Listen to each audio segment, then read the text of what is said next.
that are not in its full length, I take what's being said there with a grain of salt because I also do understand that there's a bit of drama that is added to like some of these bigger media shows and things of that nature. They have a time slot that they have to adhere to. They have ads that they have to adhere to. And so when you have all those things in place, uh, I just take everything from an edited interview with a grain of salt, just because I know that in certain places they may take something and put it in the beginning, just because that something is impactful and it'll get the viewer to watch. Compelling. Yeah. Yep. I You know what I'm agree. saying? Yeah. Welcome, Dr. Vona. Thanks for Hi, joining us. hi guys. I want to apologize to everyone's subscribers. I do finals this week and I have 10 classes and I didn't account for students with accommodations. So it held me up a little bit and I apologize. I do respect everyone's time. You do not need to apologize. We know how busy you are. You have a professional life outside of YouTube, so it's I totally fine. appreciate it. I was like freaking out. I'm like, please apologize for me. I did. Thanks. So for those of you who are, we'll go through introductions. For those of you who are new to our channel, my channel, this channel is Ryan Finds Truth, and we started as a hiking nature channel. We gravitated toward trying to contribute more to the community through missing persons cases. So we started actually using our hiking outdoor skills to try to find missing persons. And I'm an electrical engineer by trade, so I started incorporating electronics, things like drones, underwater drones, air drones, cameras of all types. And we've recently started training our dog. And we are just getting started. We are definitely not experts in SAR, but we're working on it. And we're doing our best to help the families, especially in East Tennessee. We have at least four core cases that we're covering right now and working with the families and just praying that law enforcement honestly solves those cases. Dan, why don't you go first? Tell everyone who hasn't heard about your channel what you're all about and what you do. Yeah, I'm Daniel from the DT Show. I've been in YouTube just over 3 years now. It's kind of gone by pretty quick. I started covering true crime with the arrest of Richard Allen and out of Delphi and the Delphi murders, and then transitioned to Bryan Kohberger and the Idaho murders. That's where majority of my viewers and viewership does come from. I've interviewed tons of people that are involved in that case. If you've seen the Amazon Prime documentary, anybody that's not a key witness in that video, like Anjanette Levy, Howard Bloom, everybody that had a Jennifer Coffindaffer, anybody that had a role in those productions, they had been on my channel several times covering the Bryan Kohberger case. We also had family victim members. Steve Gonsalves on the channel. I've also interviewed Christy Gonsalves, who are the parents of Kaylee Gonsalves. I've helped out with other cases here recently. Actually, can't talk too much about it, but I'm actually helping out with a cold case too, Wow. and that might be moving in the right direction into something. And so I can't talk too much about anything else that goes along with that. I might actually be having to take some trips out somewhere to look at some actual evidence and some things. It's pretty wild. Cool. We got something to move. You know what I mean? Yeah. And so, you're very humble. I notice you don't mention it all the time. Why don't you tell people before you got to YouTube, you had a career in law enforcement. What was that like? Oh yeah, no, I had a brief career. Well, I mean, some people call it brief. I call it brief. Some people think it's longer. It's about 8-year career in law enforcement. Had a lot of injuries, which is one of the reasons why I got out. But I was just a regular law enforcement officer. I had some ambitions. I wanted to do certain things, mainly go federal. I had a back injury that prevented that. Was on my way there. Had taken the intro exam or the entrance exam, got a 99. I was in the top of the list. Oh, and wow. then I was arresting a guy. And when, long story short, I fell down. A lot of officers came to help and tackled us. I landed first, landed on a rock right on my spine. Oh, everybody landed on me, herniated a few discs, ended up jumping up. I felt it, but it wasn't something that I thought hurt that bad. I just felt like I landed on a rock. I thought I landed on my shoulder, to be 110% honest with you. Arrested the guy, put him in the vehicle, took him down to the station, but my shoulder was just kind of out of whack after that. My supervisor was on scene there, and he saw what had occurred and kind of forced me to go to the hospital. And when I got there, they had notified me I had some broken ribs, I guess, from everybody landing on me and So it stuff. wasn't just your spine; it was your ribs too. Yeah, but I didn't feel Wow. it. What had happened was they did some x-rays and they wanted to do an MRI. And when I pulled my shirt off, I had noticed this stain, and it was in the center of my back, and that was where the rock hit. And I could have swore I hit on my right shoulder. And when I turned and I looked into the mirror, I had this big bruise right in the center of my back. And you could see where the bruise was running down my spine. And so I was like, okay, that's not good. And they came back and told me that my 3 and 4, something like that, were like, it was really herniated, and that it was pinching off a nerve, and it was sending out all the pain to my shoulder, which is why my shoulder felt like a toothache, like right in the center of it. It was like it just hurt. And unfortunately, we found out throughout this process that my spinal cord had I can't remember what the name was, but it was a little thinned out. And so couldn't do the back surgery. I had to do like physical therapy for a few years, where they would literally put these like electrodes on my back, it'd shock it, and then try to push the discs back in place. Oh, that sounds very pleasant. That sounds wonderful. No. Yeah. Wow. But so, and I'll be honest, being in law enforcement at that time, not being able to work overtime and stuff like that, financially, it just wasn't right. And so I had a buddy of mine who was making a pretty good living doing sales and things of that nature. And so I kind of transitioned out to that, went to college, didn't graduate. I'm almost done, but went to college and end up opening up a few businesses, do some real estate stuff right now, and have another job. I keep myself pretty busy, but that's my story. I'm sorry I ran it. It's okay, Dan. Well, it's good to know, because, and you probably noticed, our channel is a little bit, we're not super religious, but we do, a lot of the things we do, we believe that God leads people in directions. I'm very faith-based, and we have a mentor. She served a tour in Afghanistan, a tour in Iraq. She came back to the United States after her military service and worked in SAR, trying to find indigenous missing women for years. She has a lot of SAR experience. She's helped out many YouTube channels too. And she reached out to us when we started, and we were going through a hard time. We were going through a very hard time. We were getting attacked left and right.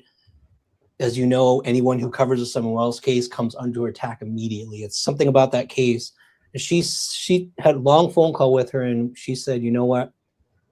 No matter how bad things get in your life, no matter how horrible something happens that changes your life, every single thing that happens, there is a reason. It turns you in a direction you were meant to go in. And I mean, look at what you were talking about earlier. Like, you're going to be traveling to go hopefully solve a cold case, and you never know if your life would have actually gone in that direction had all of this other stuff not happened, right? Yeah. No, yeah, you're absolutely right. And on one note with that, because I'm also a religious man, one story I like to say really fast. I had an experience once where I was working on the north side of town, and for whatever reason, I think somebody had caught my attention, and I was just kind of like making sure they weren't drunk or following them or whatever. And I passed them out of my area that I was in, went into the middle area of town. And at this point I was like, they're fine. They turned off, but I couldn't turn around. I ended up going into a third area of town. That was a third district that I wasn't supposed to be in. That was further south than I was supposed to be in, and took the first turn off I could, and so that I can get back to my area, because I had gotten in trouble for leaving my area in the past when like if a major call happened and it was not in my area, but I was a young guy. I wanted to get involved. Well, anyways, I turned into this alley and I find this guy dying on this in the alley. Like, he is overdosing on the floor. And I get out. Just by chance, you turned down that alley. Just by chance, turned down the alley. And guy's dying, turned him over, called in an ambulance. They show up. They hit him with the Narcan. And then my boss gets there. He's like, "What are you doing down here?" I was like, "Dude, I don't even know, but I'm getting out of here." And so I Wow. do believe, and that to me is one thing that has always stuck with me. And so I believe as well. It's crazy. Divine intervention, divine timing, whatever you want to call it. It's wild. And Dr. Vona, I am so sorry it took me so No, long to get please. to you, but I need to Please. show this real quick. So I've gotten like, what, 20 comments so far about how lovely you will look tonight. And I will tell Aw. you, there's one thing about you are a very professional, intelligent woman. You have lots more to offer than your looks.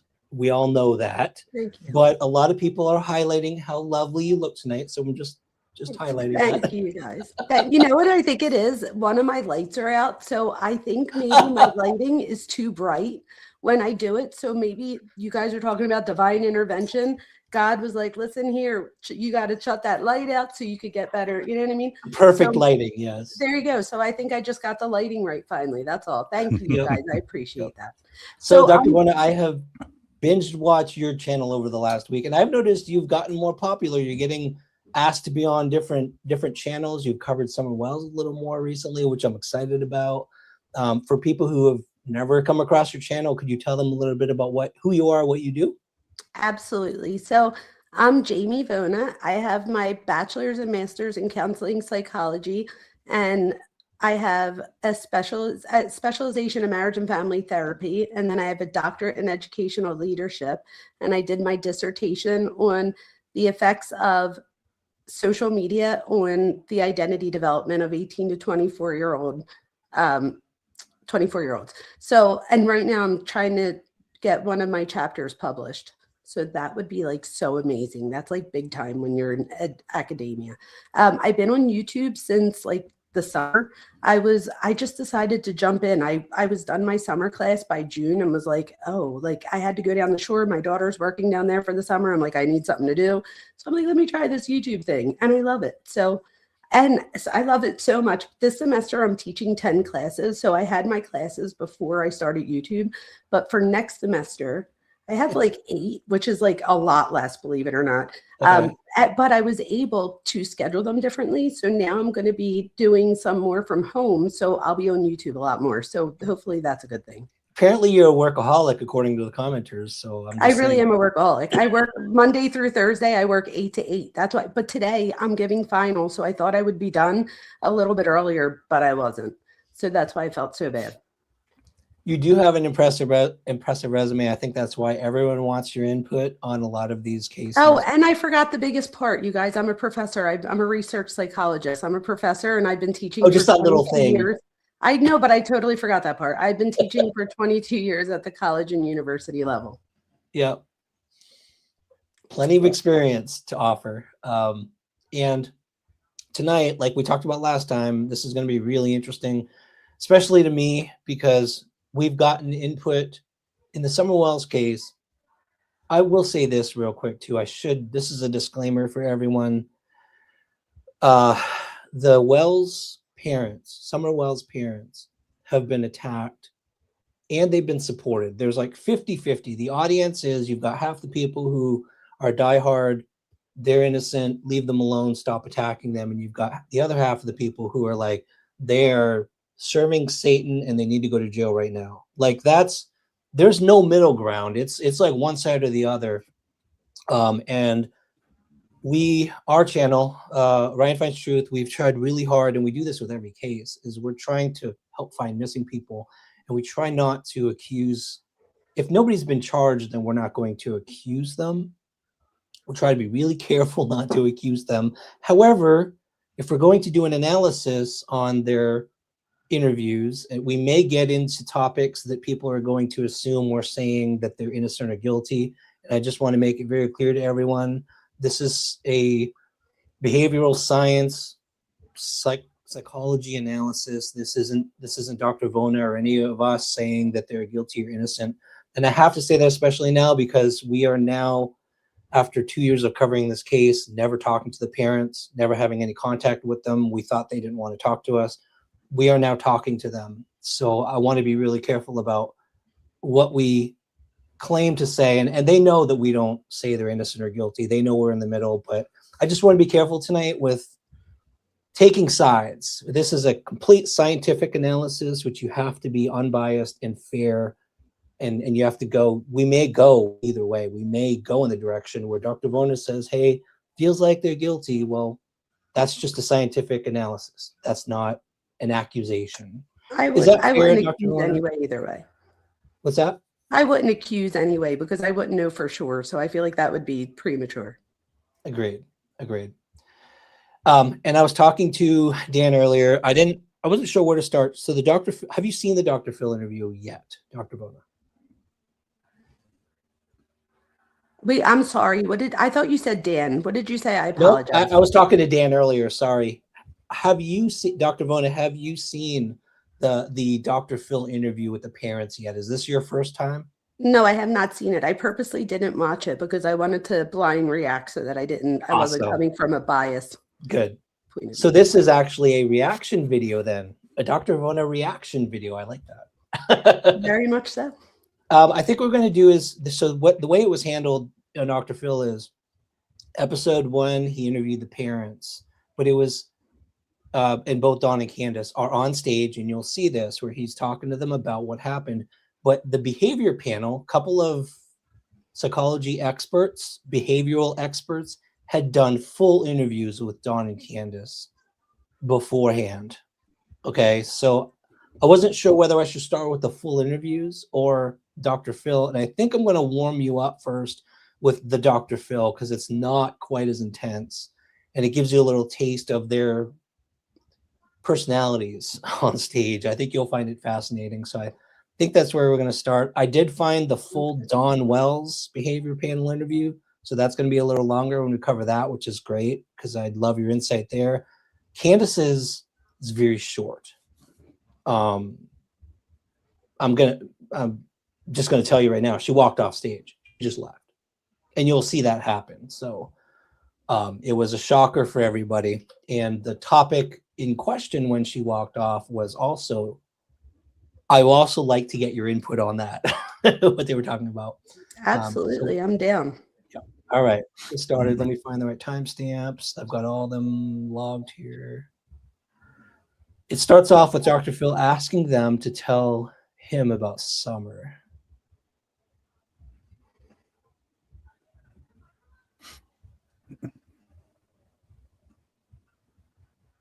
All right. Before we start, Ryan, Go ahead. I think it's important because I don't know the answer to this, but how long was Summer missing before this interview occurred? This interview occurred 3 years ago, which would have made it, it was in 2022, I believe. Yep, 2022. So the year after she disappeared is when they had this episode. Okay. Good question. Yeah, not long after she disappeared. 624. Okay. One last thing. Had there been a lot of people's opinions made already about the family before this interview took place? So, and I've said many times, I'm not one of the OGs in the Summer Wells case. So we showed up a little bit after this, end of 2022. But from what I've heard, from day one, there was drama. Okay. There were people all over this. YouTube, everything on YouTube, all the drama started immediately with everyone going after the red truck that was cited, going after the Sunday school teacher, Robin. And it was immediate. It was just, the drama was immediate from all the, if you go back and look 4 years ago at all the Summer Wells videos, It's crazy, Dan. It's crazy stuff that went on. Okay. No, I only say that because I think it might be important that we understand that these parents may have gone through a certain something with the media by this point, or social media. Yep. You know, they may have already gone through the ringer, and I didn't know what had occurred prior to this, if they were seen as suspect number one by the public opinion by that point, if there had been other interviews that had been put out there. That may explain certain things. I don't know, because I know you mentioned she walks off. I don't remember that, but yeah. And I think in Don's full interview with the behavior panel, we may come across that. I think he mentioned YouTubers. They were definitely under pressure. Yeah. Okay. Sounds good. All right. Nothing at all. Nothing at all. Nothing at all. First off, tell me about Summer. Candace, you're her mom. Tell me about Summer. What's she like? How did she spend her time mostly? Playing with the toys. Yeah. Did she like to play inside, outside? I like to be outside most of the time. Yeah. You have the 3 boys, and then Summer, she was the youngest. Yeah. And how'd she get along with the boys? She was boss of the boys. She ran the ran the boys. Yeah. Yeah. I kind of, in watching her run around, she sure had a lot of energy. Was she one that would wander off, chase a butterfly, do something where she would look up and realize she was further away than she thought she might be? No. She stuck close She to was the stuck house. close to the house. Was she a daddy's girl or a mama's girl? She was a daddy's girl. Daddy's girl? Yeah. There were some vehicles that were seen around the property that day. A red truck, for example, was seen nearby. Did that person ever come forward and identify themselves? Never did come forward as far as we know. Do y'all know anybody No. with a red No. truck? I don't know. So that's the first part where they're talking about Summer. If you like, I can replay it, Dr. Vona, so you can get a closer look at her. What's the question about it? What's my initial reaction? Yeah, just so the way her facial expressions, anything about how they're describing the relationship they have with Summer, anything strike you yet so far? So just in case anybody else is like picking up on this, she did refer to them in the past tense, but so did Dr. Phil. So I think people need to be aware of that like, even though if he didn't talk in the past tense, I don't know if she would have still answered in the past tense type thing. So if somebody caught That's that, true. I would just say, don't jump on that like, oh, that was the past tense, because Dr. Phil asked the question in the past tense. So it makes sense to answer in the past tense. That was the one thing. The other thing I'm noticing here, and I do not know her, is, and again, you guys, everything I say, I am not diagnosing anyone. This is all based off of my expertise and the things that I've studied for years.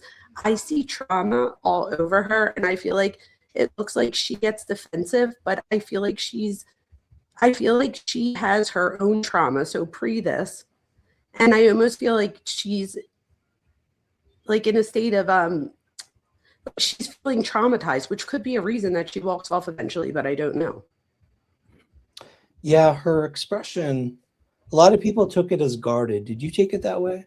Sure, but it's also because by this point, it's a year in, so people can't find Summer at this point. So now everybody's pointing their fingers towards them. So she goes to this interview not only knowing that that people are, out for them, but if anybody's ever watched Dr. Phil, you know that if he gets his mind like set on something, he's very like strong and opinionated about it. So she's probably guarded, like, what does Dr. Phil think? Type thing, which I would be too, whether I was guilty or not guilty, because Yeah, that's a good point. That's what I'm saying. So I feel like Dr. Phil is he's very intense to begin with. So she's probably also guarded for that reason. To me, I think she looks very much guarded. Look at her shoulder, look at her face. She's not looking straight at him. She's looking at the side, so she's not opening up her face or her body towards him. She's very much guarded. To what Dr. Vona says about the trauma aspect, I think that there is some trauma here. I think that, could it be from Don? Could it be from social media? The attacks on her, which is what I'm assuming. I mean, even for that, I'm talking back, like talking trauma. Right. No, and I think that there's the possibility of that. I don't know. You're the doctor. But to me, like, didn't she feel like I think what Chris McDonough interview room has done a lot of great work, but had that already occurred before this? That had he already done his interviews? The behavioral panel. So you're probably, I think I see where you're going. She probably knew the effects that would have on this interview because she had already done the behavioral panel. Yeah. Not necessarily the effects, but it sounded like I've only seen a few bits and pieces, so I don't know, and I don't want to comment too far, but if she trusted Chris McDonough and then felt betrayed by Chris McDonough, based on the content that he put. She got interviewed. She went. She talked to him, and then gets betrayed. Could that be the guardedness? Like, all right, I already trusted one guy. I told him this, and then they turned everything I said. Which I'm not saying that that's what Chris McDonough did. I'm not saying that one bit. I think all the work that he has done in the interview room is great. But from her point of view, from her perspective, could that be a reason why she feels so guarded? Because she may have already felt betrayed by somebody else that she reached out for help. Most likely by this point, because, and it kept on happening. You are right. They, by now, if you fast forward to 2025, they won't even talk to most YouTubers because they've been betrayed by people that they've reached out to, thought would help them. Then that's happened over and over and over. People have just contacted them for content and ended up stabbing them in the back and, you know, making a whole lot of clicks and views off of them. So yeah, that definitely started day one, and that could be part of it. You could be right.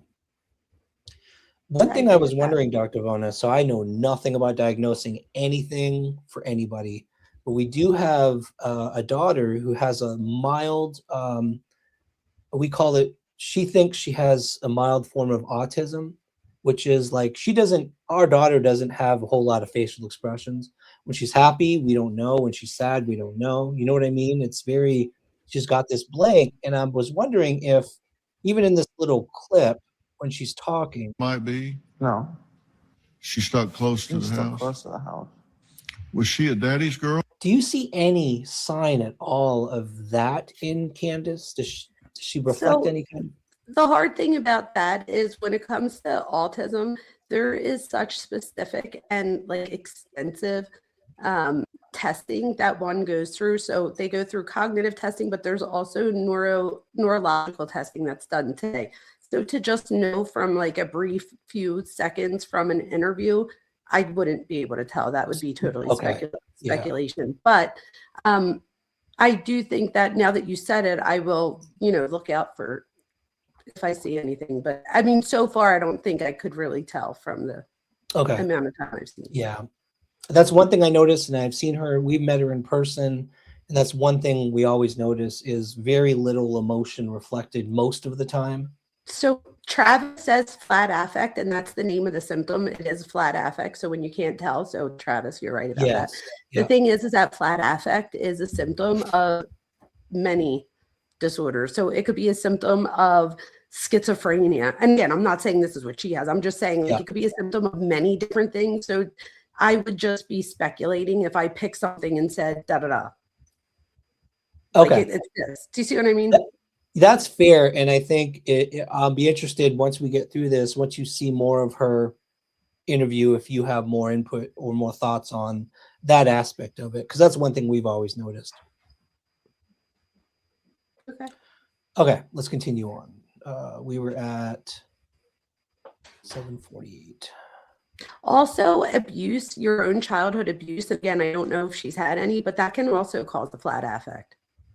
So there's just so many different things that can cause flat affect. Yeah, and to be fair, I don't want to share too much, but from the people who we know who knew her and learned about her past, she absolutely has had past trauma in her childhood. 100%. So that makes sense. Yeah. Anybody with a red truck? No. Statistics tell us that when children are abducted. By the way, you can have me pause anytime. Just let me know.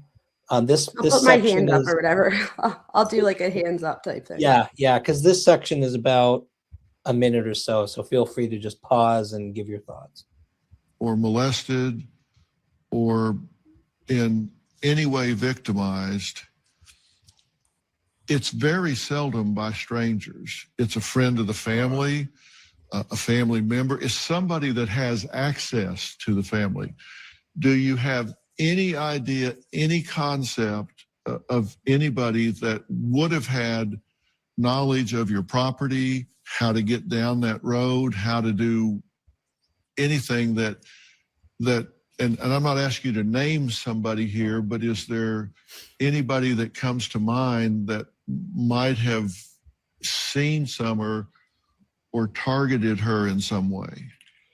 Not that we know of. We've been thinking about that constantly. Constantly. It's just trying to think. Candace, is there anybody that made you uncomfortable? Just the way they. By the way, I got to throw in there, he does this multiple times. Don will try to answer, and Dr. Phil constantly goes, Candace, what do you think? So that tells me that Dr. Phil sees like a controlling factor in Dom, that he feels like he needs to step in and be like I'm asking her a question, she can answer. I noticed that right away too. Mm-hmm. It's very interesting, and I think it happens again a little later too. Looked at her or were around her? Nobody that I'm aware of. I'm sorry? Nobody that I'm aware of. I've been involved in a lot of the. And then he What'd you say? he goes on to talk about other stuff. Do you No have any one I'm questions? aware of. Oh, Yeah. not that I'm aware of. Okay. Yeah. To me, I think that, I see that as well, but I think he also is trying to get something out of Candace, which I think everybody is, especially at this point, would agree that Candace would have the most information if there's information to have. She was the last one with her. And so I think that's the other aspect too. He wants to get her to talk so he can get what she knows out. And he can't do that with Dawn answering for her. Agreed. And in later years, like right now, she won't even do media. And I think it might be related to what happened on Dr. Phil. She won't get in front of the camera. Dawn is always the person now who's kind of the mouthpiece for the family, which is also interesting. That's very interesting. Yep. I have to switch to another video because so these channels did the whole episode and then they did this copyright thing where they started playing music halfway through. So I've got to switch to another channel that lets me keep playing it, but we'll continue on. Let's see. I think they move on to, they start talking about CPS, I think, in this point. If my picture goes off while we're talking, it's because I'm taking a drink, but I'm still here. That's okay. I just wanted to tell you so nobody thinks my internet went out. Yeah. All right. For the father and the mother. And I looked at that, not knowing y'all at all, just to look at it. And given the timeline, there's no way that either one of y'all did harm to your daughter, and I hate to even say these words, killed your daughter and hid her body in the woods somewhere. I just don't believe that's even possible. So Dan, I'm curious from your opinion, having potentially, if you've interrogated people, do you think he's being sincere or do you think he's trying to get their guard down in this situation here? It depends. It could go either way. It depends on how the interview is going. It depends on what information he actually does have. Can it be used as a tactic to get somebody to lower their guard? Yeah, 100% it can be. It's a tactic I've used when I've talked to people that I've investigated before. Like, hey, I don't think you did anything. I know it was your friend. Just tell us the truth, or whatever the case may be. Your friend saying this. So lying per se is a tactic. I don't know if he's doing that here or not. Can I add to that? So I think we also have to remember that Dr. Phil isn't he's not a detective, right? So he's a psychologist. So True. In my opinion, if I was playing poker and I had to guess, I would say this is a tactic. And I know we'll figure it out because towards the end of the video, if he starts to be a little bit more like going after the parents, then this was a tactic. Yeah, it So felt if he that way. gets more critical as the episode goes on, then this is a tactic to make them feel comfortable now, so that later he could be more harsh. In my opinion, that's what I felt when I was watching this. I'm like, Dr. Phil, he's going to go after them one way or another. He's going to try to dig, and I felt like this was, hey, look, I'm on your side, kind of thing. You know what I mean? That's what it felt like to me. But I was just curious. And that was just my opinion. Yeah. I will say though, if he did believe that they didn't do anything, I mean, he would also say that. So, yeah, no, I just mean right here, like, right, no, which anybody would do. I think it's a smart thing to do. Why would you want to go in there and make somebody defensive from the beginning? That's really not going to help you as an interviewer either way. So I think right. that I think it's just like a normal tactic that most people would use in the situation. Oh, for sure. Yeah, no, I wasn't saying anything like that. I was just saying like we do got to keep our like mind open to the possibility that Dr. Phil does have some information and evidence and stuff like, you know, they got their sources, they got their things. They can, you know, Dr. Phil calls, you know, and speaks to his local cop and they're starstruck. Yeah, what information do you want to know? and so, you know, that gets the ball going. And I'm sure him and his investigative team do have some information, maybe even some information that's not out there.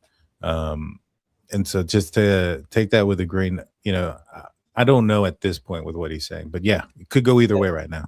And I'll be honest with you too, having watched this a million times, he does clarify a little later. You notice his exact wording is, I don't believe you had any direct involvement and you didn't do something. Right. Later on, he clarifies a little bit when he starts digging, which is interesting too. I think I included that here. Part of the read technique. What's the read technique, Dr. Vaughn? Do you know? It's not a psychological technique. It's a technique that's used in investigation, and I believe they did it in the Chris Watts case. That's the only reason I even know what it is. I actually don't. I don't want to say exactly because I really. But do you know, Dan? It's a police tactic. I'm not familiar with it. Okay. To be honest with you, but you know, in law enforcement, it's a common practice. To when you're in a situation to kind of you know, like Dr. Vona said, you don't want to go in there. You know, it varies on the person, obviously.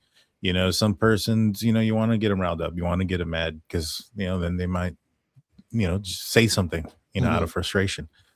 Some other folks, you want to get them on your side. Some other folks, you want them to think that you believe them. You know, whatever gets them talking. Bryan Kohberger is a great example of that. You know, they talked to him for hours on small talk before they actually started to interrogate him, and immediately he lawyered up. But that tactic was done because, well, they were aware of his background in his law enforcement and I mean, not his law enforcement background, but his studies in criminal justice and interrogation. And so they wanted to get him talking and get him going and trustworthy. You know, they probably Mirandized them early on, and we're hoping that a hour of conversation might get him away from, you know, asking for a lawyer when they start getting into some tougher questions. But he didn't fall for it. Yeah. And that person was right. Any good interviewer uses open-ended questions. I know that from research. We don't ever ask questions that have dichotomous answers. So you don't want a yes or no answer because then you don't really get anything from that. So by asking a question like, can you give me a time that, or when has, where has, you now keep it open for the person to give you a much more detailed or descriptive answer. Somebody says the read technique is the only legal way to interrogate. Some say it's the best. It doesn't. Someone tell us what it is, though, because it's on the tip of my tongue. And if someone starts to say it, I know it'll come back to me. I'll be honest with you guys. I've watched thanks to Jen, she loves true crime. I've watched so many of those police interrogation videos. If police ever brought me into an interrogation room, my first words would be, I'd like my lawyer. I plead the fifth. I wouldn't say a word. Yeah. Innocent or not, you know what I mean? It's like crazy. Could it be the thing that, because I'm trying to remember from the Watts case where the detective says, like, come on, Chris, I know that maybe Shanann did it. Like, just so she winds up taking on the idea that, like, we know you didn't do it. It was probably an accident if something happened. Like, just tell us. So she already knew in her head that she thought that he did something, but she was trying to give him an out so that he would feel like he could come forth with it. So the read technique, and this is from Google, is a controversial multi-step interrogation method developed in the 50s, focusing on breaking a suspect's resistance through psychological pressure, confrontation with false evidence, offering justification, and isolating them to elicit confessions. But it's criticized for potentially causing false confessions, especially from vulnerable individuals. Now, so law enforcement, I don't want to give any secrets away, but I've had scenarios where we've arrested a guy and we got to get elicit a confession from him. And you walk in there and you have this manila folder that says evidence, and you have a bunch of paperwork in there. And you just sit it right there. Even put DVD on the top of it that says surveillance. There's nothing on it. It's blank. You just put it there, and you just sometimes you leave it there, walk out of the interrogation room, let the suspect see it, just kind of let it soak in. All right, what do they have? They have me on a camera. They have this, they have that. And then you come back and then you talk to them when they're all nice and worried about what it is that you know. And then the other thing that it does is it gets them curious about what it is that you know. It's curiosity killed the cat. And that's what you want to do in those scenarios. You want them to ask, to want to know what it is that law enforcement knows. And then you want them to slip up during that process. Yeah. And one thing I have learned, again, watching those videos that Jen loves, is police they'll lie to you flat out. They will do like tactics like you just said. And I don't know if I would believe a police officer no matter what he tells me in an interrogation room. I just wouldn't believe him.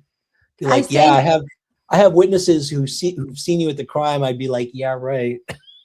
Yeah. So it's funny you say that, because Dan, don't I always say, I'm always like, Daniel, what if somebody said like, Jamie, Dan told me that you da da da da. I always say that. So this obviously does fit psychological, like the way that somebody that's psychologically looking at it would do. If I was a cop, I would say that. I would be like, Dan, Ryan already told me, like he told me everything. You might as well just tell me first. So that, right.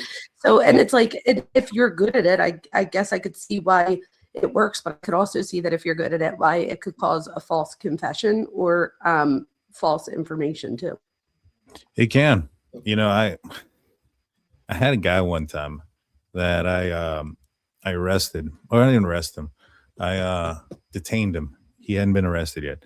So long story short, there was like a vehicle had passed me up. There were two vehicles that were racing. I lit them up, pulled them over. But I kind of lost sight of them at one point. And I pulled one of the vehicles over at a gas station, and I'm talking to the guy, and I could have swore it was the same car. And he's like, it wasn't me. And I was like, nah, man, we saw you. And I don't remember what it was. I think I told him I have a camera on my vehicle that captured the license plate or something of that nature. And I said, look, we already got you. I just want to know why you ran from me. And he's like, oh man, I just got scared and this, that, and the third.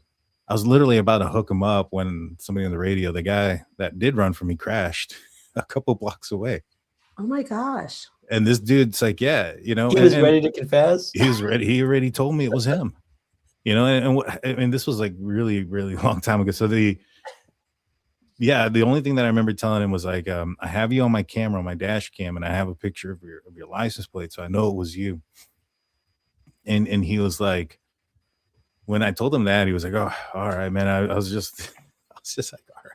And so those things, you know, do those things happen? Yes. You know, and that's why you also have to tie in evidence. You know, just because somebody says something doesn't necessarily mean what they're saying is true, accurate, or indifferent, especially if you're talking to somebody vulnerable, like it mentioned. And this person here that I was talking to, he, I mean, I didn't think of him as a vulnerable person. I think he just, at the end of the day, I think he had a lot of problems with law enforcement. He was, he had been arrested a couple of times, and I think maybe that may have played a role. He was just like, I ain't going to fight this. Well, that goes back to what Dr. Vona just said. Like, that tactic can create false information too, right? They can falsely confess because they're like, well, they've got me, I might as well confess, even though they don't remember doing it. That's just crazy. I did want to mention real quick, Acting Badly made a really good point, and this is exactly what I thought when I saw Dr. Phil make this statement. I felt like it was untrue as well. He said the timeline doesn't work. I believe you're innocent. There was, in my opinion, there was ample time for the crime to take place. And so that's why I thought, oh no, he's got some tactic going on here, because there's no way he can say the 3.5 hours no one knows anything happened, that the crime couldn't take place in that time. It really shocked me to hear him say that. Yeah, me too. The only thing that I thought of, that if he's being accurate, and it goes back to what I had said earlier, does he have some inside information about something? because I personally Cool. think Yeah. that law enforcement do have a timeline, a much narrower one. If things went down the way Candace and Don say they did, right? You should see some things happening when Candace realizes that Summer's missing. And what I'm talking about is her cell phone. So they turned in their phones and things of that nature. Now I know that Don says that their phones got deleted or something of that nature, but there's only so much you can delete, and you can't really delete your GPS history and stuff like that. Mhm. And so if I'm investigating this, what I'm going to do is I'm going to get Cellbrite to look at the cell phones to determine when did the cell phone start to show a sign of panic? When did it start moving around? Now I know that some people say maybe she was using her mom's. I'm hoping they grabbed her mom's phone to see that as well. Also Don, he was apparently an hour away, and he had utilized his cell phone throughout the day. And so to me, I'm fairly positive that law enforcement, I don't know about Dr. Phil, but law enforcement should have a much narrower timeline than what they probably are giving out to the public. Mhm.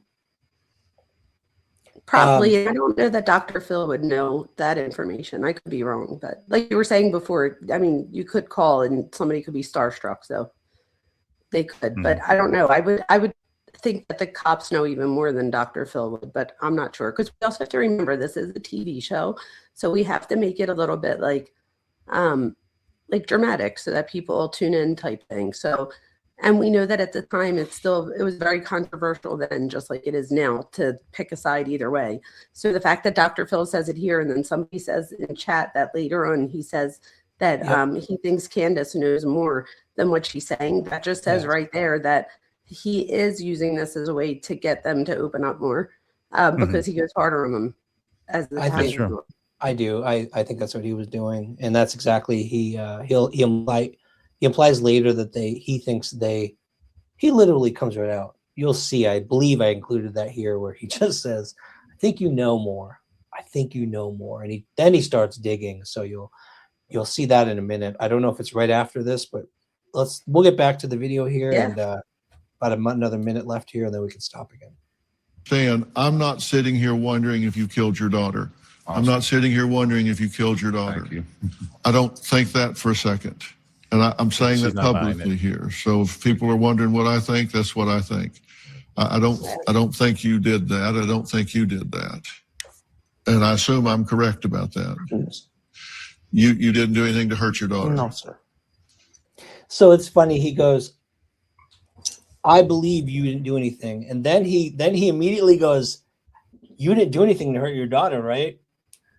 Which to me was interesting. Like, he just said he doesn't believe it, but then he goes ahead and asks her, which was kind of revealing too. He does that, and he goes even a step further, and he says, and like you just said, but he says it on like two other things too. He's like, because that's my position, because you wouldn't do anything to hurt her, right? So I feel like he was trying to see her reaction.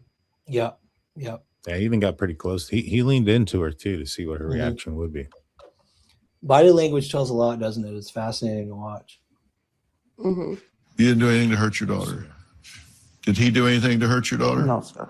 Did she do anything to hurt your daughter? I'll say this. And Don, the reason that Don is totally buying everything that Dr. Phil is saying. Oh, he loves it. Candace ain't. Candace isn't. To me, that's my reaction, is that Don is like, "Oh, thank you. Yeah, somebody believes me." And Candace is like, "I don't know about this. I've heard this Which before." means which to me, as in psychology, that would mean to me that that Don maybe lacks that insight that Candace has here, that somebody else.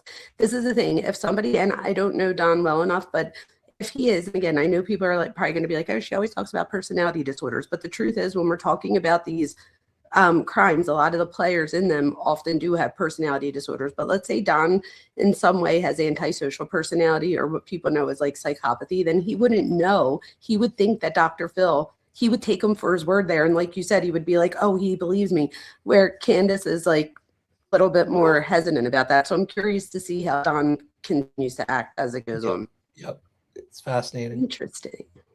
I can conclude that is based on the timeline, is you couldn't have done that and hidden the body somewhere that couldn't have been found by now. cadaver dogs, hunting dogs, search parties, all of that. FYI, just so you know, I mean, if they 3.5 hours, you can easily get from where we know the scent dogs stopped at the base of the driveway. You can easily get from there through the woods, and we know the path people can take to get outside the 5-mile radius that they searched. So what he's saying here is blatantly false, which again leads me to go on the side that he's just saying this as a tactic, because he has to know that it's perfectly possible in 3.5 hours to pull off hiding Summer from the searchers. So it was weird. I don't know, hearing him say this. Again, what Dan says though is probably maybe he knows more than we do. I don't know. I'm sure. But what if they have her entire time accounted for? Candace's? Like, yeah, like maybe, and I'm talking about law enforcement. Like if she had a cell phone on her, whether it be hers or her mom's phone, and there shows movement, there shows signs of it not just being stationary for a long period of time. How then would you be able to account for her leaving the property and hiding the body outside of the property? But that would Yeah. be assuming she had her cell phone, right? If she had her cell phone. Right. I mean, I'm assuming that she did. Well, I mean, I would think that if somebody was gonna, but then again, we see dumb criminals all the time. But I'm thinking, like, wouldn't you think that through first, or no? Maybe not. If it's premeditated, if this is a premeditated crime, in premeditation, there's a lot of forethought. But when it comes to parents committing a crime or the loss of a child due to the parents' actions, it's usually not a premeditated thing. Not saying that premeditated murders don't happen amongst parents, but it's typically either an accident, the kid got into something that they shouldn't have. A parent lost control or got into drugs and rage took over. Those are all situations of the moment. And when you have those type of in the moment crimes, the lack of evidence, isn't really a situation. There should be, because of the lack of premeditation, because of the lack of planning, because of the lack of those things. Now, that's if it was, like I mentioned, a lot of people say that maybe she dry drowned. Maybe there was an accident. Maybe she got into something. Maybe somebody physically hurt her. Those all things kind of come from crimes of in the moment. And so I'm just kind of wondering about that aspect. Like, what if her entire time, those 3 hours, are counted? That, maybe it doesn't show like what exactly she was doing on the property, but it doesn't show her leaving it. What about having alternative phones, though? I don't think we put enough on that. I mean, where I'm from in Philly, a lot of people have like phones, like shady phones, where you cheat on your spouse with type thing. So it's not usually used for like, something, or for even like rugs and stuff like that. People use it. So it's not uncommon for people to have other phones. How would we know that she gave the police all of her contact stuff? Well, I mean, that would probably be discovered under a couple of different ways. Financial records, because you still got to pay for the phone, you still got to pay for the minutes. And if you're utilizing it through just the Wi-Fi of your home that's connecting to a router, and there's a digital footprint there to determine that aspect, especially if you're in a scenario or a situation where there's not a lot of service involved there, again, you have to connect to something. And so there's those aspects of it. And I'll be 110% honest with you, not very many people use burner phones for drugs. Now, if they're like a drug mule and they're doing those type of things, then yeah, but usually people are buying drugs from their buddies and their friends. They get a hookup. Around here, Daniel, everybody's got a phone for rugs. I'm telling you. Oh, burner phones. Oh, yeah. Burner phones. I believe it 100%. Oh, yeah. Like I said, there's still, you got to buy minutes for it. You got to purchase things. You got to purchase the phone. You have to have the phone. The phone has to have internet if you don't have the minutes. There's a lot of things. And then plus, again, if her regular cell phone is moving around, I mean, even if she had a burner phone, her regular phone would have counted there if it shows movement, which is all I'm saying. I'm not saying it does show movement. For all I know, it may not. So Dan, just to give you a little insight, I think it does. And some of the locals here in chat are screaming at me. They're just saying the same things over and over because this is one thing I should help you guys with too, is a lot of this background. People have figured out what she was up to and what was going on, not enforcement, but through locals asking around. And there's two things that are really important here. People have said multiple times. Service is spotty up in Ben Hill. If I drive up there today with the Jeep, there's huge blocks of areas where I'll lose all signal. There's no tracking anything. Although you make a good point with GPS. They can probably track GPS. But cell service disappears in some of these areas. The other thing too, it's really important. Somebody mentioned it here. There are people, I know someone in particular, someone I trust, who's talked to a gas station, for example. It's about 20 minutes away on Sullivan Gardens Parkway. And the clerk at 5:30 said they saw Candace going into the gas station, which tells us probably law enforcement knows she was at that location at 5:30.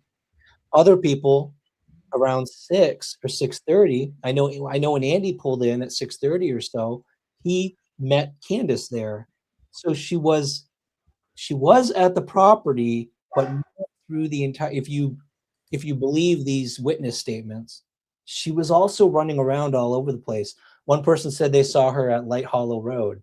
So she wasn't always on the property. She was running around. And I hope you're right, Dan, that law enforcement has been able to track her and knows where she was, because I don't believe she was at the property the entire time during the 3.5 hours, the block of the window where nobody knows what happened. So to me, it wouldn't be very difficult to figure that out for law enforcement to know that. Now, will law enforcement disclose that information? Probably not. Right.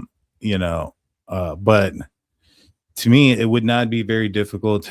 Yeah, advanced timing records is what you're referring to when it comes to losing signal. That's with the triangulation stuff. When you have somebody's phone, there's a GPS chip inside of it. Now, that chip is what's going to be able to determine where the person is within a matter of a 3-meter accuracy. And so they're going to be able to know exactly where that phone went, when it wasn't, if it moved. Phones, especially nowadays, you can tell, Cellbrite can get into them and they'll be able to tell whether or not the phone was in landscape mode, if it turned over to portrait, if the phone was upside down. I mean, there's so much information that can come out of those cell phones. Actually, someone here makes a good point, Dan. Does the phone have to be actively connected to the satellite? Like, does the person have to have that feature turned on for law enforcement to be able to track their GPS position? I don't know, but I know that for Bryan Kohberger, he tried to do this and law enforcement saw the evidence all over it. They were able, the lack of evidence is evidence on its own. So if you were to go into the phone, it's not just that, you're going to see this history missing and this data missing during a specific time that a crime occurred or a possible crime had occurred. That's it. That is huge circumstantial evidence towards a crime. And I mean, I don't know, about this case, if they've turned it into like a criminal investigation or if this is still a missing persons investigation.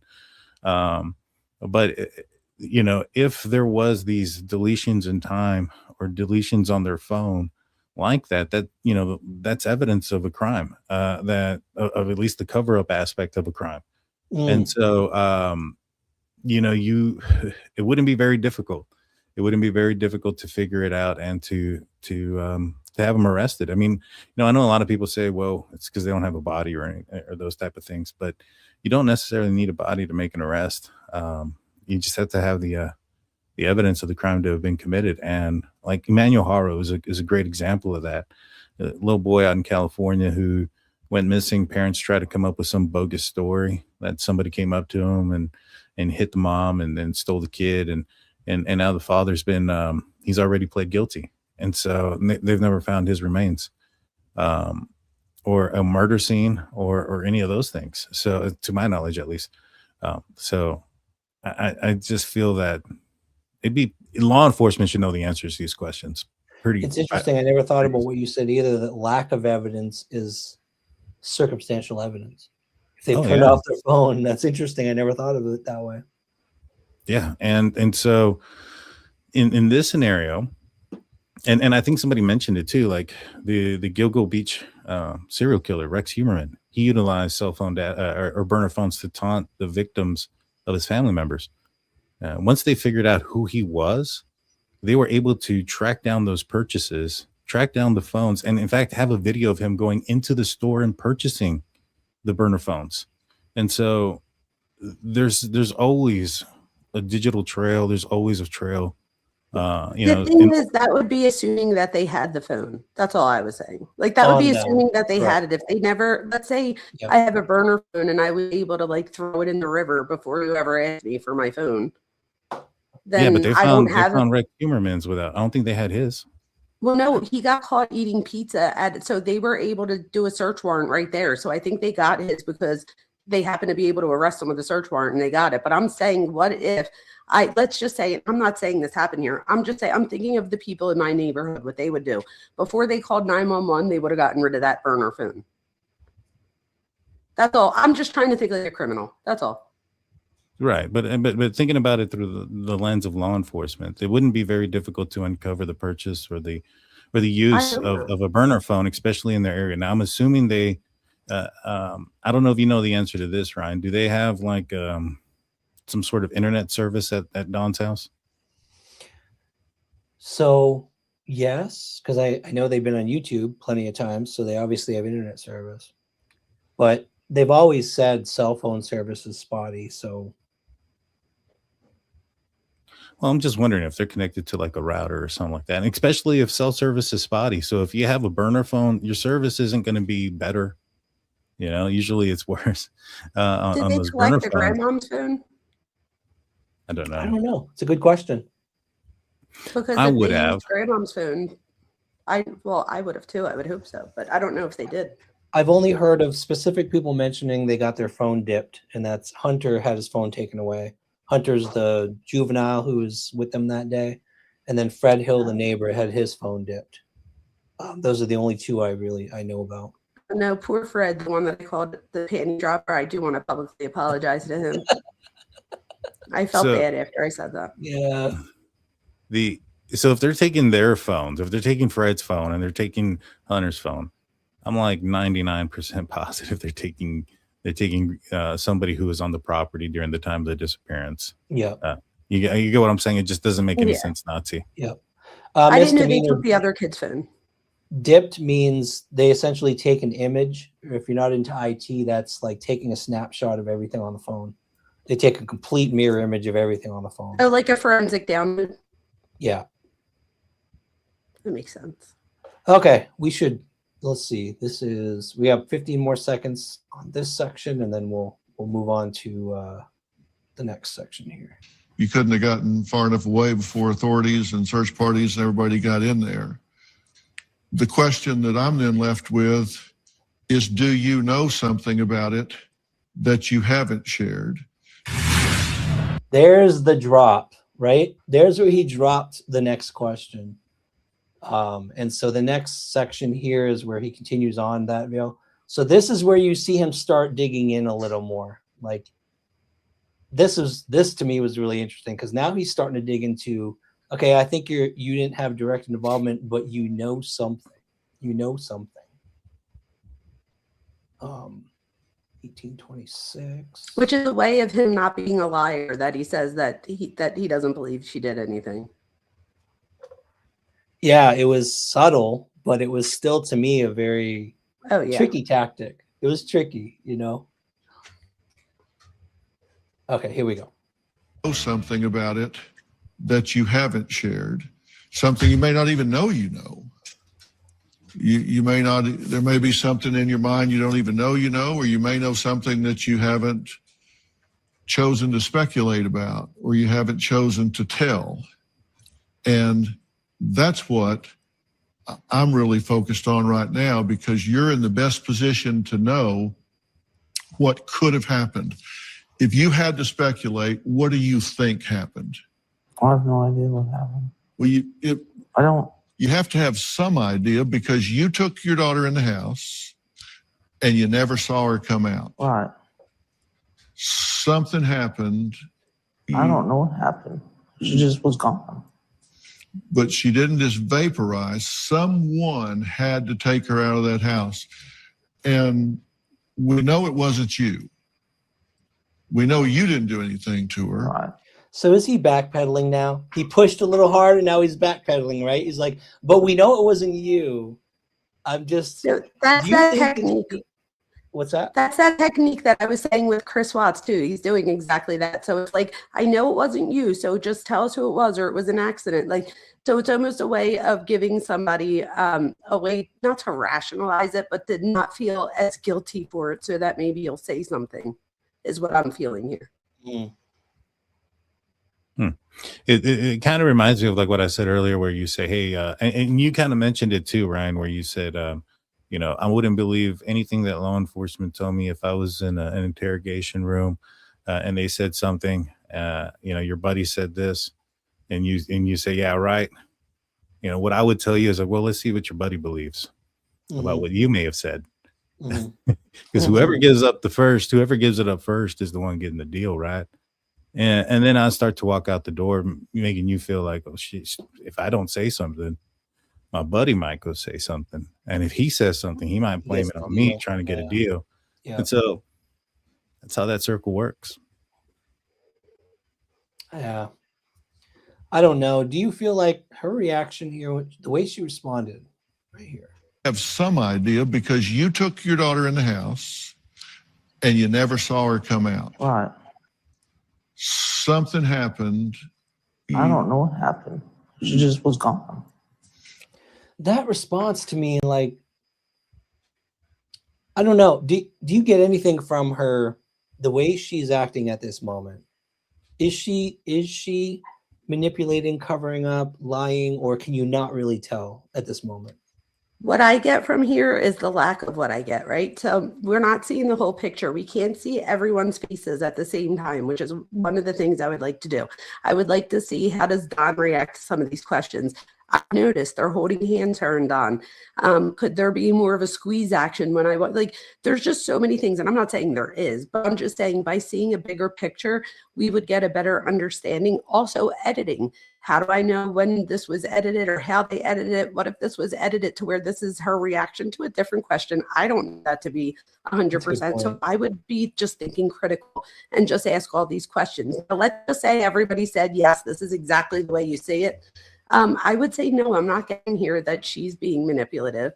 Okay. If anything, I'm getting that Don's manipulating her in some way, even if it's not like anything nefarious in this way, but just he's overpowering. And again, if she has trauma from her past, it would make sense of why she would be with somebody like Don that could protect her. You said earlier she doesn't do any more interviews and stuff. Don does the interviews. Yes. But that's because even with my husband, if I don't want someone to take advantage of me on the phone, I get him to call because I know that they're only going to get so far with him and he'll be like, all right, enough. Where with me, I'll be like, oh, I feel bad. And da-da. So it's like, so in a way I can relate, not on an abusive way, but like in the way of, so I'm just saying, I don't want people to be like, oh, she's saying this or that. I'm just saying, as far as human behavior, I don't know if he's holding her hand, what he's doing, what they talked about beforehand, what their dynamic is. I have so many questions. See, for me, it sounded like for the first time in this entire interview, she dropped a little bit of her guard. You know, there was a little bit of a little thing in her voice. I have like, you know, a little almost trying to hold back some emotion there. You know, when she says she's gone. And to me, I think everything up to this point has been 100% guarded. I'm not saying she dropped it all the way down. As you can see, her shoulder's still up, but her jaw's a little bit lower. You know, it was a little bit tighter earlier. Her face looks like it's longer, like her jaw dropped, and almost like there's more of a saddening emotion, in my opinion, from what I see from her in that moment when she said that her daughter was gone. Does it mean anything nefarious or anything like that to me, or one way or the other? Don't know. But to me, that's what I gathered for the first time in this interview. It seemed like for a second there, like she wasn't as guarded. I'm not going to say she dropped the guard completely because you know, look at her shoulder, look at her face, look at the direction of her eyes. She's not facing him directly. She's still closed off to him. She still has her shoulder up, somewhat blocking her face. And so, all those things still kind of indicate to me that there's also a lack of trust, with who she's talking to, and she's not buying what he's saying as far as the belief aspect, that, Don, he's looking straight at him, smiling like, oh, thank you. That's awesome. Yeah. Appreciate you, believing me. And to a certain extent, I think that kind of also felt like he's looking for somebody to believe him because there's so many people that don't. And, it could be worse, could be more, but that was my first impression of all those two things. And then kind of seeing this here. I agree with you, Dan, 100%, because you have to remember too, where these two live, in what we call the holler, they look at a guy like Dr. Phil, who's sitting there in a perfectly pressed suit, right? He's the city guy. He's a, he talks a certain way. And she's probably looking at this guy like he's manipulative. He's trying to get to me. She's very vulnerable, absolutely. And she's very guarded, I can tell. And it does look like she's about to cry. A lot of people said at this moment, she looks like she's starting to feel under attack. Do you agree, Dr. Vona? Is that kind of the impression you get from this moment? I could see why people are saying that. Deborah Truax gets an A right now. So Deborah says, I think she was promised compassion and hope, but then got interrogated anyway. And I think that's what might be happening here. She almost looks disappointed. Like to me, it's almost like she's looking at Dr. Phil like, what are you doing? Yeah. Yeah. So almost like I almost trusted you. And like, so when I just read that from Deborah, that's 100% what I'm getting here too. Yep. So that would go back to, so then what is the sadness coming from?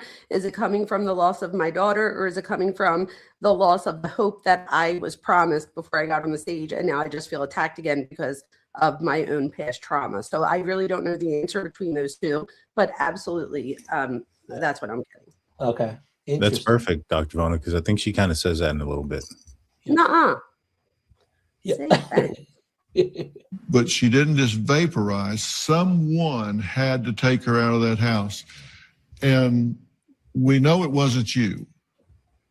We know you didn't do anything to her. Right.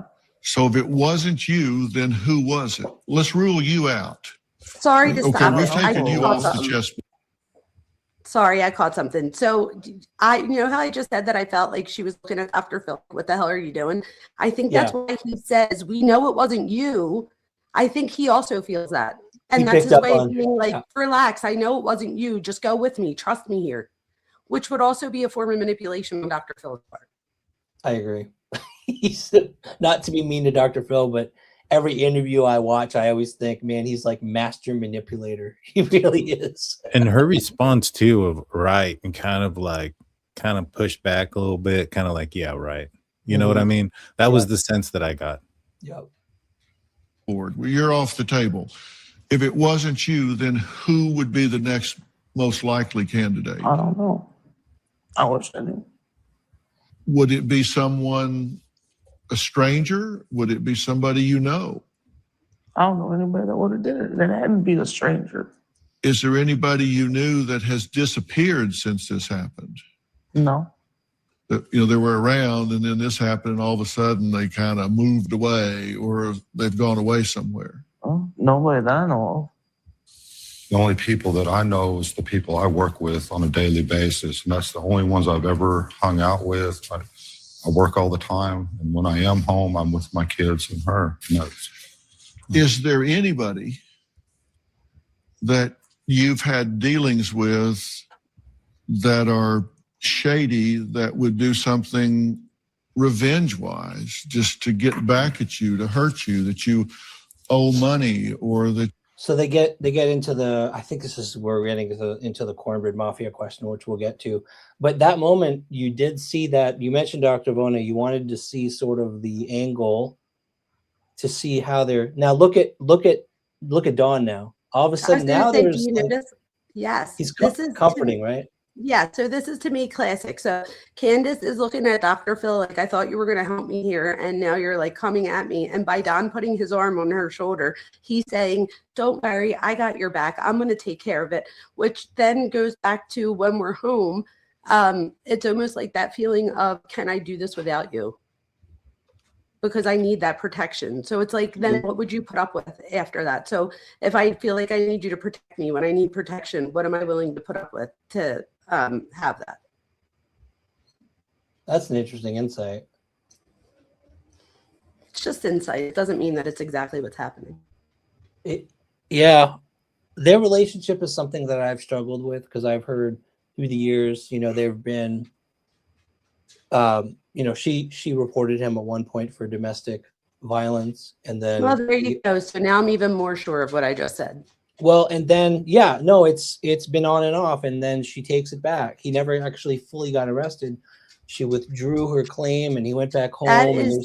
That's so normal. That happens all the time. Yep. So all the time. I'm sure Dan can tell you that too. People get arrested all the time for domestic violence and the case gets dropped because the other person, again, there's a whole cycle with I don't know if you guys say that word on your channel, my bad, but there's a whole cycle with that. So we have the love bombing, then, it goes through that aggression and violence, and then back to, I'm sorry, and then back to love bombing. And it just goes over and over and over.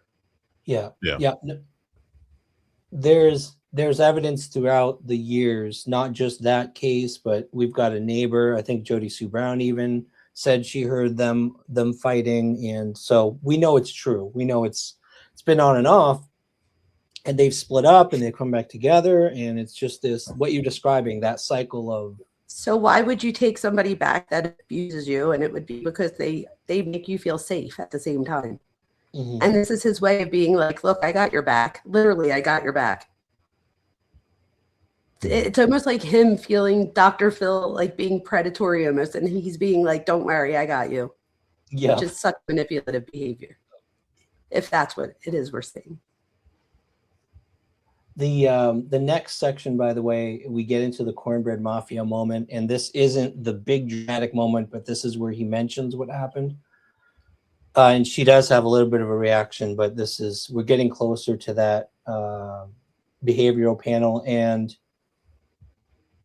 I think after the section here, we can talk about her reaction. We can get to the behavioral panel interviews, which I think you'll find way more interesting because they're raw. They're like raw interviews, semi-private. They almost were in a room where they make them feel like they're not being watched by a huge audience. So you get a lot more. It's fascinating. Yeah. All right. This section is, let's see, 23, 22. All right. Do you know something about it that you haven't shared? Something you may not even know you know. You may not, there may be something in your mind you don't even know you know, or you may know something that you haven't chosen to speculate about, or you haven't chosen to tell. And that's what I'm really focused on right now, because you're in the best position to know what could have happened. If you had to speculate, what do you think happened? I have no idea what happened. Well, I don't. You have to have some idea, because you took your daughter in the house and you never saw her come out. Right. Something happened. I don't know what happened. She just was gone. But she didn't just vaporize. Someone had to take her out of that house. And we know it wasn't you. We know you didn't do anything to her. Right. So if it wasn't you, then who was it? Let's rule you out. Okay, we've taken you off the chessboard. You're off the table. If it wasn't you, then who would be the next most likely candidate? I don't know. I wish I knew. Would it be someone, a stranger? Would it be somebody you know? I don't know anybody that would have did it. It had to be a stranger. Is there anybody you knew that has disappeared since this happened? No. That, they were around, and then this happened, and all of a sudden they kind of moved away, or they've gone away somewhere. Oh, no way that I know of. The only people that I know is the people I work with on a daily basis, and that's the only ones I've ever hung out with.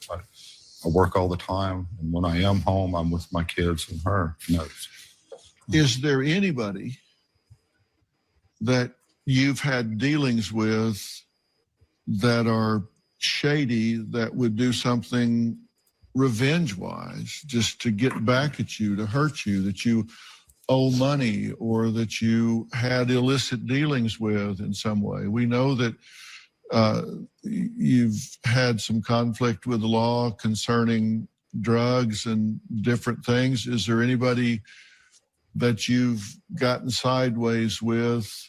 I fired a lot of guys for being on meth. And the last guy I fired a day before, pretty sure, I can't prove it, but he was way out there and I fired him. The very next day, my daughter disappeared.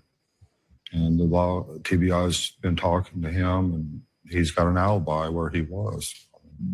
Is there anybody that he's been involved with that you think might be trying to get even with y'all by taking your daughter? Not that I'm aware of.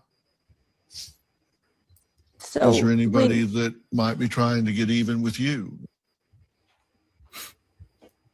she didn't say no. She said Not not that that I I'm know of. aware of. You're Or right. not that I'm know of. I also noticed that he is very. Do you guys remember in the BK case when the lawyer, when she was trying to like have the alternate suspects and they were like, absolutely not, you're not going to just ruin people's lives. So I feel like Don knows because he says that the guy had an alibi, which means that the guy was cleared already. So why even bring that guy? Like, why bring him on? Like, he just brought that poor guy that works for him and just like Yes. threw him out. Like, because now everybody that's sleuthing is going to be like, who is that guy? Who worked for you? Who was there? And that focuses on him, even though he knows that they've already cleared that guy. Yeah, and that was a whole several months of more drama. You're right. They went after that guy because they were thinking They did go after him. oh yeah, they know his name. I'm not gonna say his name, but oh yeah, absolutely. It was a whole thing. Oh, yeah. Yeah. But do you get the sense from their descriptions here, the way they're responding to these questions, do you get the sense that they truly don't know a thing No. so far? We said earlier, I'm not accusing anyone of anything. I don't know if they did anything, but I feel like, in my opinion, that they at least know more, or at least she does know more, knows something, or is afraid maybe. I want to know more about her past. Like about, I know she's lost like custody of kids before this. Like, I want to know those things because all of that stuff, like I've heard, and little things I'm reading in chat too. Like I heard that she abused one of her kids. I don't know if that's true, like, and lost custody. So like my thing is that I'm also like, I'm like feeling this compassion right now, but at the same time, I do have to remember that she does have the ability to inflict pain, or like I could never hit my kids. As far as Dawn blaming the coworker, in the Idaho case, there was an interview with the Gonsalves family, and they were talking about the people that were cleared. And they mentioned, I think some folks got cleared too early. And a lot of people looked at them in a certain manner, looked at the people that they were talking about. But that didn't mean anything nefarious on the part of the No, Gonsalves remember at family. the end where she wanted to bring it into the court? She wanted to bring the 4 alternate suspects or whatever, but we all knew that there wasn't 4 alternate suspects. And me and you actually talked about it. Like, why would we even bring the names of these 4 alternate suspects out knowing that there isn't any? Right. And that was the lawyer. But like in this scenario, Don bringing up somebody who is I see. Yeah, who worked for him. I mean, I would be suspicious of that. If you fired somebody and then the next day your kid goes missing. That is a great point. That's a great point. I would be suspicious of it. Now, does that mean anything? I would assume there's also evidence of that. That's even if you know that they cleared him, though. No. Well, if I'm Don, like, you know what I'm saying? But that's what I mean. Like, he then says, but he had an alibi, so like it wasn't him. So like, what was the point of even bringing him up? Right, but I mean, in the Idaho case, there was people that were cleared, and the family were like, we thought they cleared them too fast. Oh, I see what you're saying. Yeah, This is why we work together. I see what you're saying.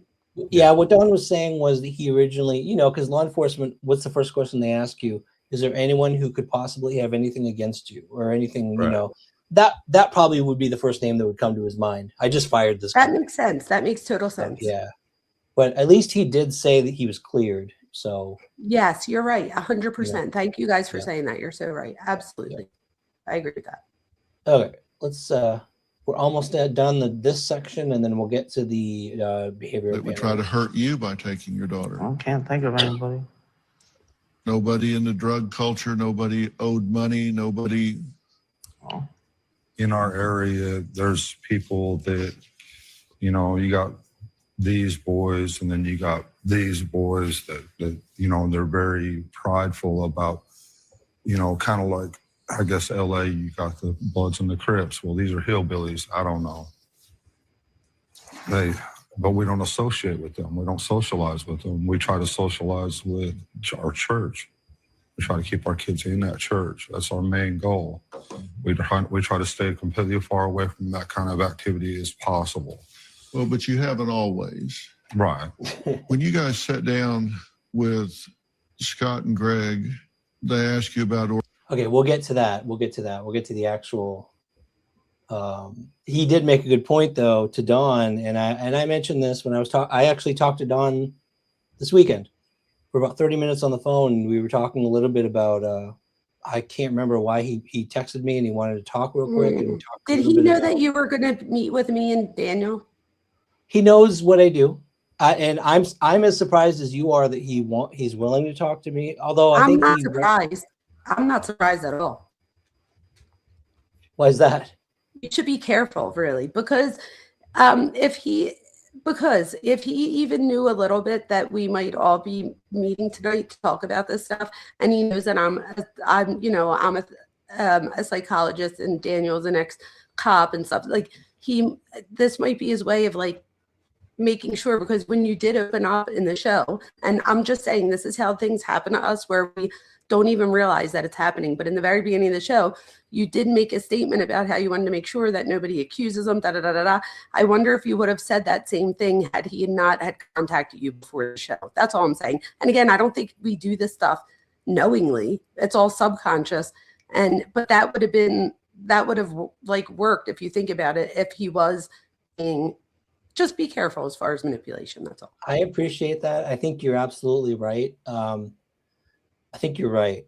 And being careful is important. Although people who have followed us, even before we even had the opportunity to talk directly to them, we've always tried to take the approach of never taking a side. And it's kind of kicked us, because when we'll go to a place where we're exploring a theory of like the Exxon gas station that we know Candace went to, we will go to that location and we'll be like, okay, today we're exploring the theory that Candace came here to hide something. And they know that about us. Like Don knows I'm going to explore theories that they actually did it. And then he also knows that you don't just go out and blame people either. So I wonder, like, in other words, I wonder if he would have called somebody that he knows wouldn't believe him type thing, as opposed to. Oh, absolutely. Yeah, you're right. That's what I mean. Do you know what I mean? So I feel like, and if I'm a manipulator, that's the person I'm looking for, is the one that I think will listen to me type thing. So I'm just saying, make sure somebody doesn't play on your heartstrings, which is why I don't talk to criminals, because I think that they might be able to play on mine. So I'm not saying that you're doing anything wrong. I think it's just human behavior, and the way that we like to like think that like we're understanding somebody else, or that we feel their vibe or whatever. But if somebody, and again, I don't know that he's a manipulator, but if he is, then that could be a tactic for him, where you might be building this emotional bond, not emotional bond like your best friends, not like that, but where you feel compassion and stuff like that, where if he is a manipulator or has like antisocial personality, he would be playing those heartstrings and doing that on purpose, although not feeling any of those things. That makes a lot of sense to me. That really does, because you're right, if he's a manipulator, then he will 100% believe that he could manipulate. Like he would have that confidence that he could manipulate. 1,000%, which is probably why he's on Dr. Phil. Yeah, it's a good point. This next section, we're almost done with this one here, is I think it's I'll get to it. I can't remember exactly what this section's about. Scott asked you about the cornbread mafia. Cornbread Mafia. You got very upset when he asked you about that. Why did that upset you so much? Because I don't even know what that is. I'm sorry? I've never even heard of it. I don't even know what it is. And why would it upset you so much? Because it sounds horrible.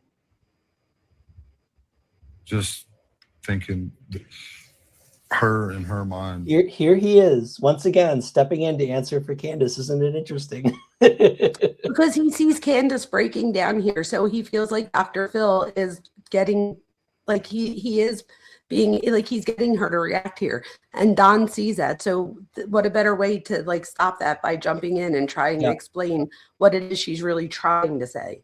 Right, explaining why she's getting upset rather than just letting it play out. Right. Mm-hmm.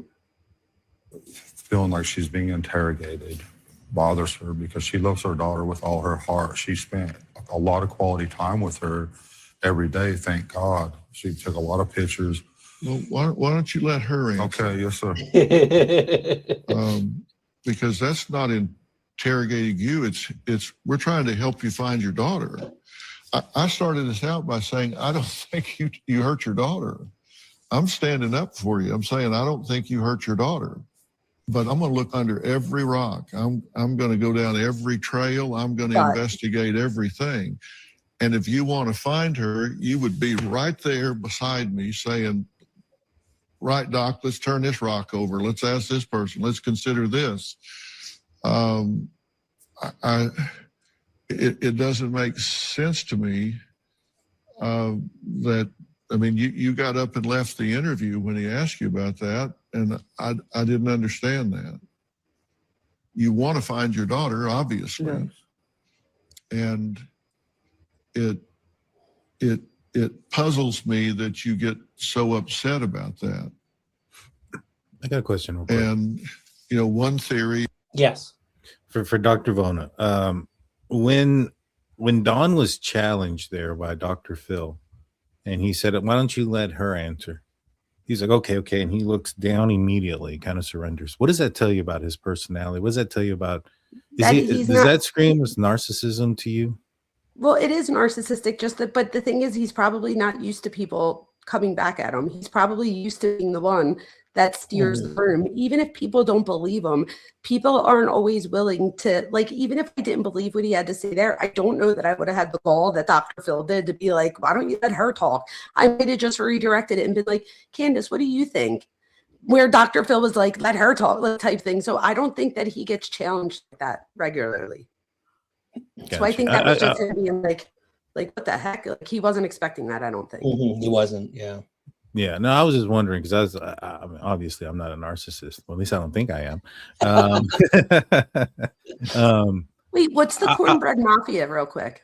That's funny. So, and I actually, it's the Gambino family. I'm like, the cornbread mafia. What is this? It's a homegrown Southern, I guess, not quite mafia. It's like a weed ring kind of thing. And it was organized crime with marijuana and drugs, where they would sell, distribute, and transport within the South. It's a Southern. So could she be like reacting because, like, do you think this is something we should look further into? The cornbread mafia hadn't been a thing since the late 80s. Yeah, I don't even know. I never even heard of it. You believe that she didn't even know what it was? My thoughts were, I want to watch the interview because I don't remember it, but my initial thought was that it was a different reaction and that she tried to cover up with crying. But I'd have to look at the interview again. I don't remember exactly, but I looked into it when I heard that because I was like, what the heck is the cornbread mafia? And it was in the 80s, late 80s, early 90s, was organized crime for distribution of marijuana. How did their name even get brought up in this, though? You know, the behavioral panel brought it up out of the blue. I don't know where they came up with it. Yeah, I don't know where they came up with it. It's like they did a Google search for mafia in the South to see if they could come up with something, and I guess they came up with that one. I don't know, to get a rise. That's interesting. I don't know where they came up with it. It just came out right out of the interview. It's strange. And she did Maybe she really doesn't know what it is. So when that came up in the phone conversation with John this weekend. I asked him, I said, hey, I was watching the Dr. Phil interview with you guys getting ready for our next live, and what's up with the Cornbread Mafia? And he said they cut it out. He told me they cut out the section where when they first brought it up in the behavioral panel interview. Apparently, he said he burst out laughing because it was like so irrelevant, and he claims they had no idea what it was, and you see that said they cut it out. But. That's what I was gonna say. I want to watch the interview again because it looked like she was gonna laugh and then she tried to mask it with a crying. Mm-hmm.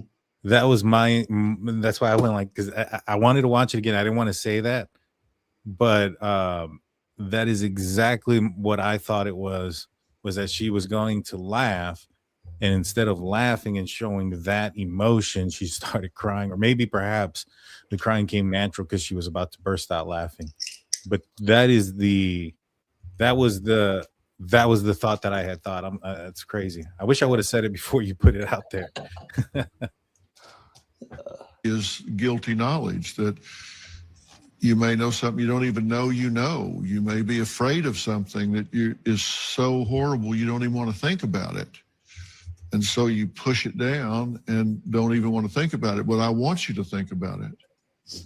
I want you to be willing to consider every possibility, because it's only when you think about the darkest possibilities that we can find answers. And the Cornbread Mafia, and there is trafficking involved in that part of the country, like every other part. I just skipped that section because they were talking about the Cornbread Mafia, and they described what our commenters are saying. It was an old mafia type group that we know about that was just into marijuana, and they didn't explain why they brought it up. They just said what it was. For the country, and so one of the theories is that someone abducted her in that regard, and I don't know that. I'm just saying you have to consider that somebody took her for some reason. That's been one of my theories, because there's been a lot of people coming up to our house and just taking whatever at night. They come up, they knew where we were one day, and they took all the tools out of my shed. And that's been one of my theories, is someone local that's been watching us. And then the other theory is a more professional type mafia or whatever. I don't know, but that's always been one of my theories. But I never heard about no cornbread mafia.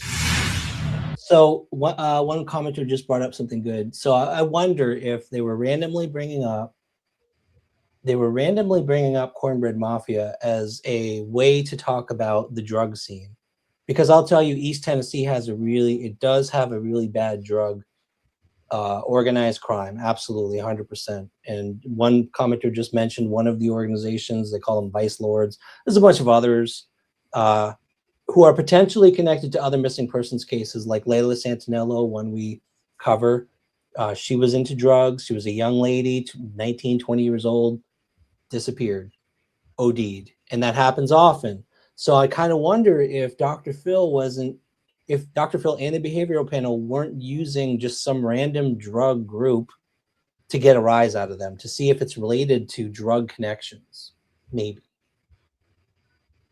I think Maybe, I don't even know. Use the more relevant and more something that people are actually afraid of in the area. I mean, bringing up something like Cornbread Mafia sounds. I think somebody put it in the chat. If you don't know who they are, if you're not familiar with it, and you're from the South, you may seem that as almost as an insult. Like, what are you trying to say? You know what I mean? And so, with that in mind, I would have felt that the tactic would have been a better one if they would have used a more current and as you mentioned, there are several different gangs that are in the area. If you would have mentioned one of those, to see, or even one that is like super dangerous. Like, for instance, there's Mexican cartels that are out here in Texas, and if you were to bring out a specific one, maybe the most violent one, if they are involved in that type of activity, they probably are familiar with the most violent group in that area, and that would spark a reaction that you're probably looking for. And so I just thought it was weird to bring up an old or something that maybe isn't in that area that's prevalent that's more well known for the time. I agree. Yeah, a marijuana group didn't make sense to me. There's a lot surrounding the meth scene. When you're talking about math, when you talk about that particular drug, now you're talking about the groups that people are pretty freaked out about, pretty scared of in the area. So I agree, Dan. I don't know why they didn't bring up one of those, to get a rise out of them. It was weird. And it was insulting. It really was insulting. A lot of people have said, like, cornbread mafia, are you serious? Is that just because they're in the South? It didn't make any sense. I can't believe they just came out up with it like it wasn't like a tip or something. That's crazy. Maybe they know more. I don't know. Maybe. I don't think I could have said that with a straight face. Yeah. Like, was it the cornbread mafia? Like, I don't know. I just don't think it would have rolled off the tongue with the what I was trying to get across. That's what I'm saying. Yeah. So now we are getting into the emotion. You're going to see the emotion now from Candace. This is big time. This is the behavioral panel interview. The segment I could find, I asked people if they had a full interview of her, but all I could get was this section. And I think it's because she left early, took off her mic, walked out. So you'll see that here. I think you'll get a lot more out of this than you did out of the Dr. Phil interview itself. At first, but finally agreed to sit down. Candace, I'm going to have to ask you some hard questions. I told you this. Did you do anything to Summer? No. Do you know what happened to Summer? No. Do you know who took Summer? No. Anybody in your family involved with this? Not that I'm aware of, no. And, people are always going to point their fingers to people closest to somebody. It's just the nature of how it goes. What do you got to say to those people? I don't know what to say, but they're wrong. Why are they wrong? Because I had nothing to do with this. Now, what they do is they go into an analysis segment. So they'll do this in sections. That was the first section. And I can play it again if you want to see more of how her emotions building. But did you get anything out of that segment, Dr. Vona? Well, I'm wondering why, if she said that Don had to be there with her. Like, I wonder why is he sitting right next to her? Good point. One thing that I'm noticing is she's not as guarded. And so I think that this obviously appears that this happened first. And so that probably leans, the result of this might be one of the reasons why she's so guarded with Dr. Phil as well. Because this came first, you're saying. She knew this happened. Yeah. Well, not so much that she knew that is, but like, for instance, if she walked off, like Dr. Vona mentioned before, if she was promised like, hey, we believe you, this, that, and the third, and then she goes in there and then she feels like she's interrogated again. And then to the point where she walks off the stage, the next time that she speaks with Dr. Phil, she has that is the most recent account with the show is that. Yeah. And so that may have an effect on her being defensive. That may have an effect on her demeanor, on why she's being so guarded and those type of things. I think that, in that video that you showed, she's not leaning away from him with her shoulder up, covering her face. She's looking directly at them, and is open to what they're saying at that point, at least from what we saw, from what I gather. That's a good point with the body language. You're picking up on something that I think one of the behavioral panel guys said so you're watching the guarded, putting the chin down, not putting the chin down, that kind of like body position. One thing they said that I'm curious what you think, Dr. Vona, is I'm going to show this again real quick, 1724. And they mentioned when her vocal range changed, the way she answered the questions. I'm going to play this one more time. And I'm curious if you take notice, she says no. When they ask her a question, she says no, but then she does say, not that I know, but she says no first, where she didn't the last time. Yeah. Yes, that's right. Good point. Candace, I'm going to have to ask you some hard questions. I told you this. Did you do anything to Summer? No. Do you know what happened to Summer? No. Do you know who took Summer? No. That difference is what they highlighted. Do you know who took Summer? long pause, shook her head, and then a really soft no It was kind of thing. no. Yeah, I noticed that difference too. And if you think about it, she might not know what happened this summer after, you know what I mean? Like, so even if she doesn't know where she went or who has or whatever, she might not really know what happens to her after that. So that's a way of telling the truth, even if you're not telling the truth. Does that make sense?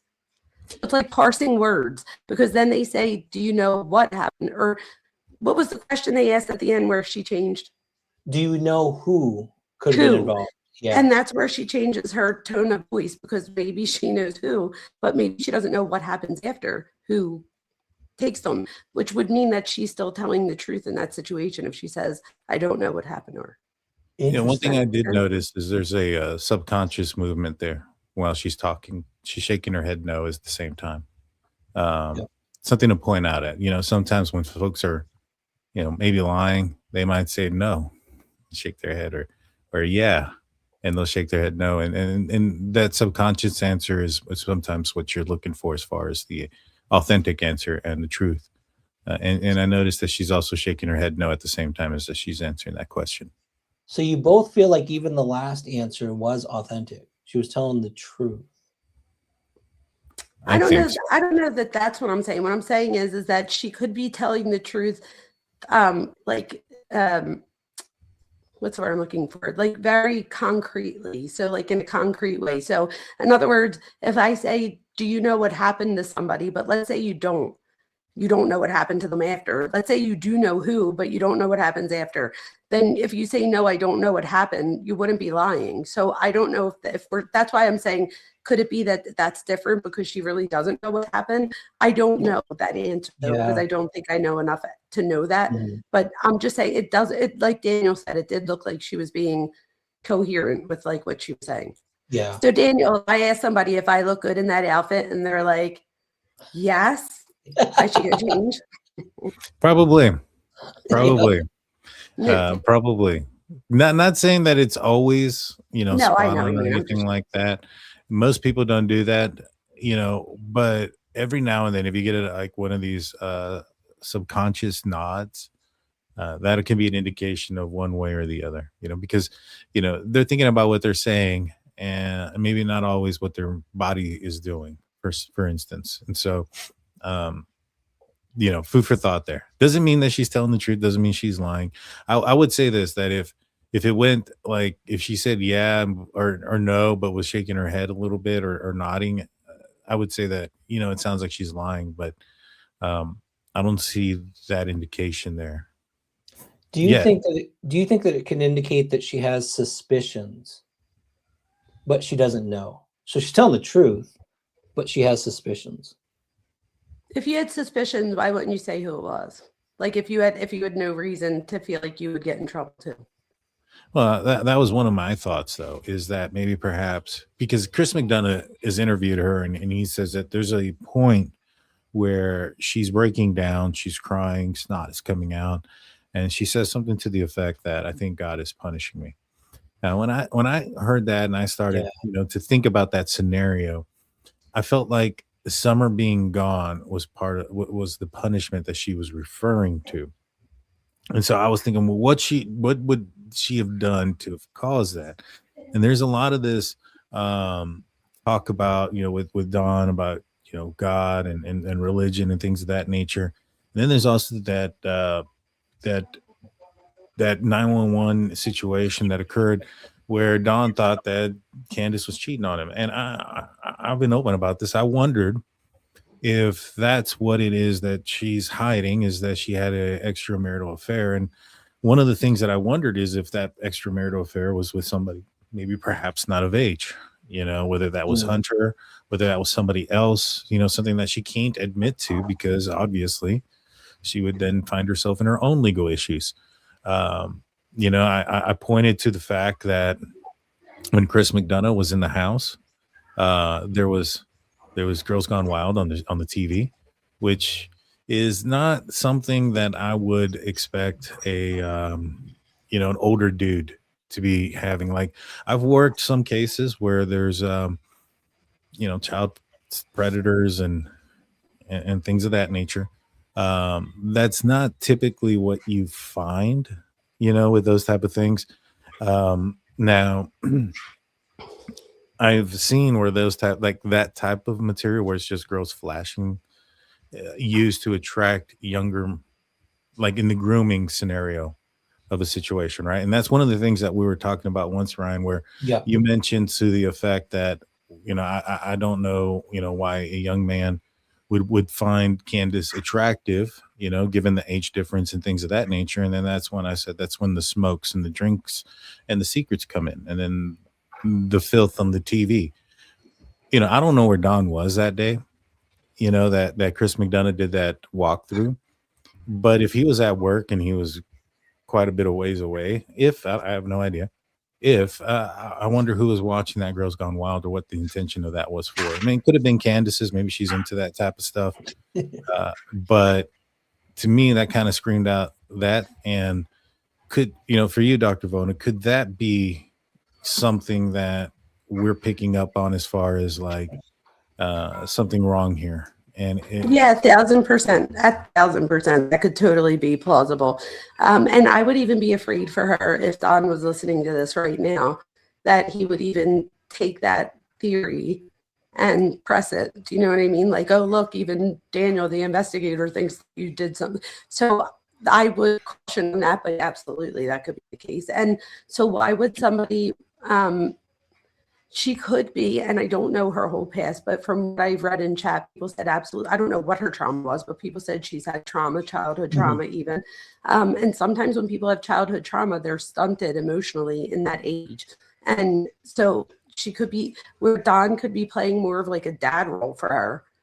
And she's like, so yes, I could see what you're saying as a possibility. Yeah, and they're saying that I've seen a lot of people in the live chat say this, that they've cheated on each other quite a bit. Is that been proven? I know people are saying that, but has that been proven? It's been admitted, and the problem is that the Wells. One thing about the Wells too is they like to play practical jokes. Like recently, Candace has said she has a girlfriend in 2 different locations. They don't know about each other yet. And it was like a big joke, I think. So it's hard to know. But people who know them closely have said yes. And a lot of people in chat are also saying they've admitted through the years that, yeah, that's been happening. So most likely. Yeah. She may not feel that she deserves like the and again, I'm not saying that she doesn't, but when we're growing up, we have an internal working model where we we either do or we don't feel like we're deserving of love or deserving to love other people. So if that was the case and she keeps taking back somebody that cheats on her like that, and I don't know if she's cheated on him too, I'm not sure. But that would just say to me, like, you have a low self-esteem, right? Mm-hmm. You know what I mean? Like, why would you keep doing this over and over again? Other than you didn't think that you deserve something more. I think he provides a sense of security for her. It's hard to say. Like a fatherly thing. Couples have interesting relationships, right? I mean, some of them, there are whole swinger communities out there, I guess, and they're okay with it. So maybe, I don't know. They're just okay with them. I don't know. I haven't dug into that part of the relationship very much, so I really don't know. I can't say. Yeah. No, I have my specialization in couples therapy, so I'm picking up on a lot of it too. And again, I would be curious. I think maybe after this, Ryan, you send like a text just to make sure they're good. Like, I'd be afraid that he would take something that we said tonight and go like just confront her. Even, I'm not saying do anything to harm her, but like even confront her with something. Like, is he the jealous type? Well, the information about the possibility of Candace being involved with young men, I think, has been out there for a while. A lot of people look at the fact that I guess there was a little boy. So going back to when Summer disappeared, she was Summer, her mom Candace, and the grandmother, and they call her Grandis. They went out into town. They had to go do some stuff and medical stuff with the grandma, and they went to go get I guess a prescription. They end up going to a friend's house. young man, 15 years old, named Hunter. They end up picking him up, and he travels along. And apparently, she purchases like alcohol and smokes for him at certain points. I don't know if it's that day or not, but it sounds like that's kind of their relationship. She says that she sees him as a son, and those type of things, that she has a husband and kids. I think that's what she said in her interview. But yeah, there was a young man that was out there, 15 years old, and I think a lot of people have alluded to there being something there, and other people have come forward saying that certain things about Candace. So it's not like completely new to Dawn, I think.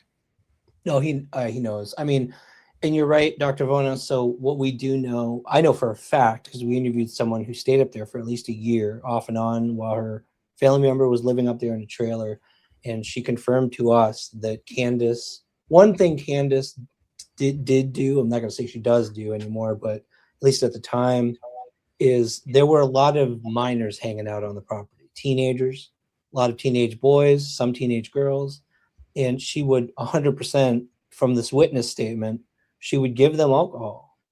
She would give them a lot of alcohol, some of them too much alcohol. So, and I think what Dan and I had talked about in a past live too, is and I'm not accusing Candace of this, but that's a sign when someone is grooming teenagers, they'll use alcohol a lot of times. So I think that's something we talked about. Yeah. But it could go back. It could also, though, be what if she doesn't have a very high self-esteem, and the younger kids give her a sense of like, she's so cool. Yep.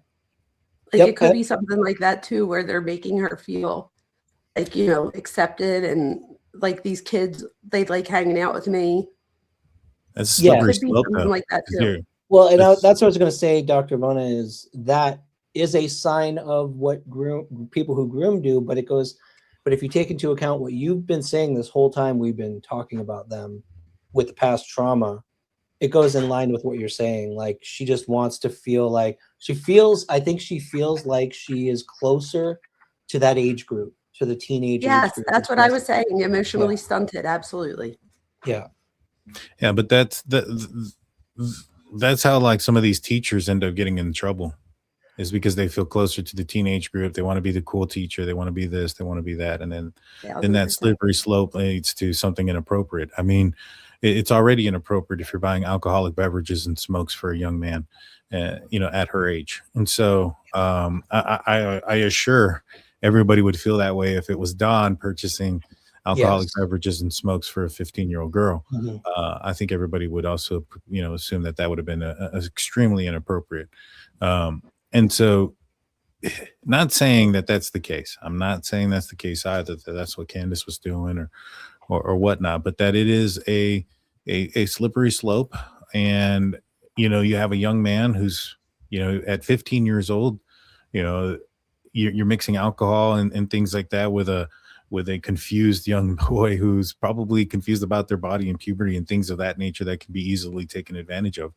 And so, it doesn't look right, like you mentioned, and it can definitely be a slippery slope. And when it comes down to what she's hiding, because I think even the behavioral panel, Dr. Phil, and myself, and I don't know much at all, but I even see it, that it feels like she's hiding something. I wonder if that's what it is, and there'd be a real fear of the potential of going to jail for something like that. Well, according to Hunter, after she had taken the polygraph, she had been interrogated, he had been interrogated. According to Hunter, he did go visit her afterwards. And one of the first things she asked him about was, did you tell them about the alcohol? Which to me was like, that blew my mind, because your daughter's missing. There's so many other factors, so many other things you need to be concerned about at that moment. And for her to be so concerned that the TBI knows she gave him alcohol, I don't get. I don't understand why that's a primary concern. Because she knew that was wrong, and she knew that if they knew about that they would wonder what else do they need to know about her. Yeah, but that also opens up to the fact that there might be something more serious there.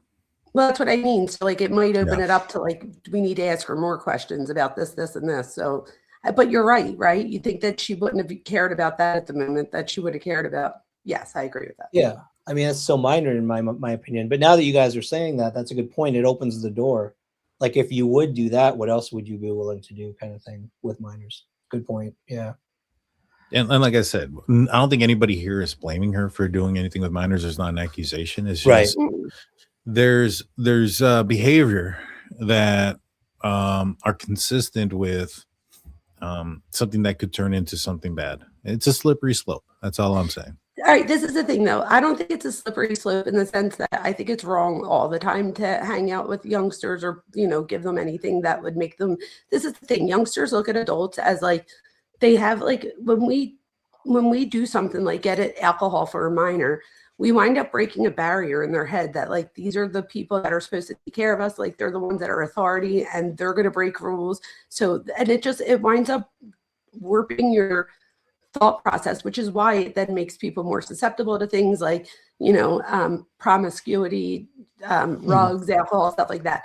What I'm thinking is, even if it wasn't like a sexual thing, that feeling of these are like my friends or people that understand me, I think would even trump a sexual thing, in my opinion. And again, I'm not saying that I don't know if there was either, but to me, this screams more of like she found her group.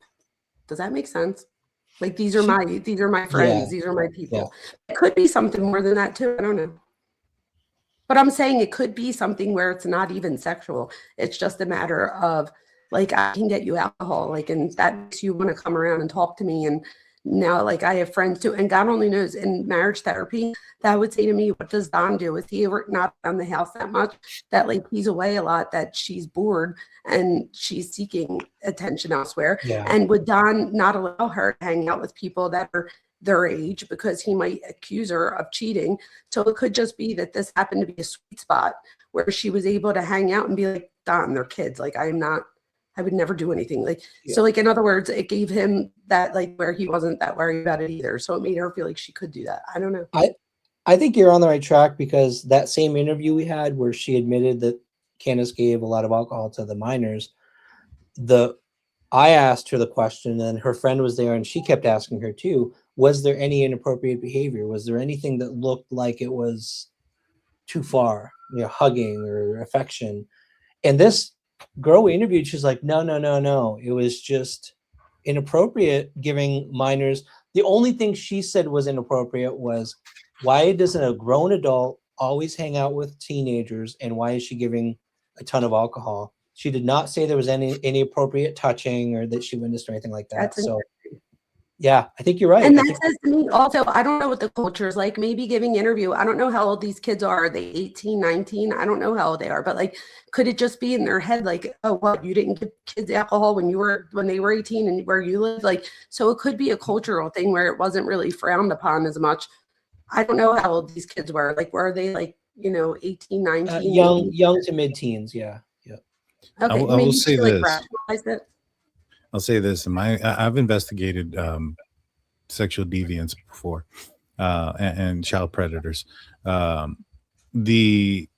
Sometimes people they hide it fairly well. The other thing is too, I would agree with everything that you guys are saying, if and only if the Girls Gone Wild has nothing to do with any young boys. If that was her watching it, because Don was at work that day or whatever the case may be, and nobody else was supposed to be there, that wasn't for somebody else, that wasn't for a young man, then yeah, it could very well be that she's found her people and she feels more I guess friendly because whatever.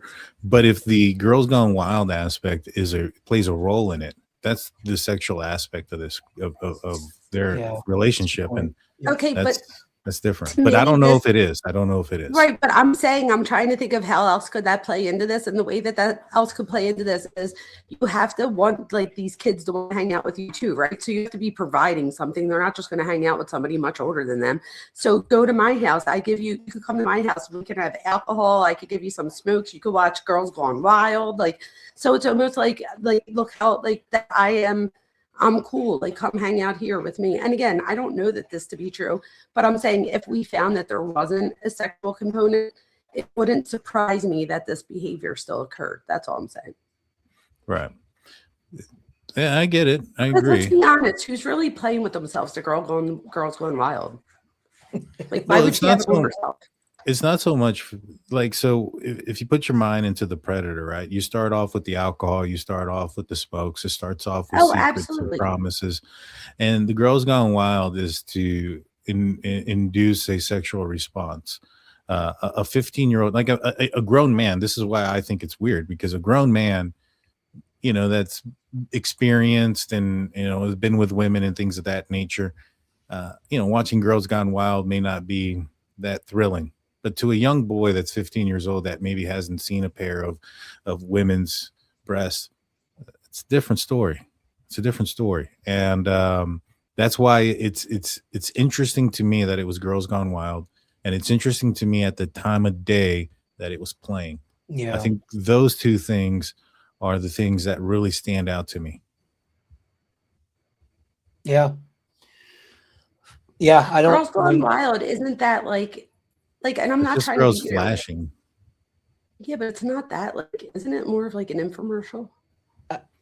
Well, They had infomercials. I'm just saying, like, doing to it. me, with Yeah. all the social media stuff that we have nowadays, like, I feel like people would go to like Cornhub, not like Girls Gone Wild. I'm just saying if they were using it for that. But so my thing is, how do we know that it wasn't, I don't know. Maybe she didn't have access because people said that they didn't have good internet. So maybe that was just something she had. So you could be right. I really don't know.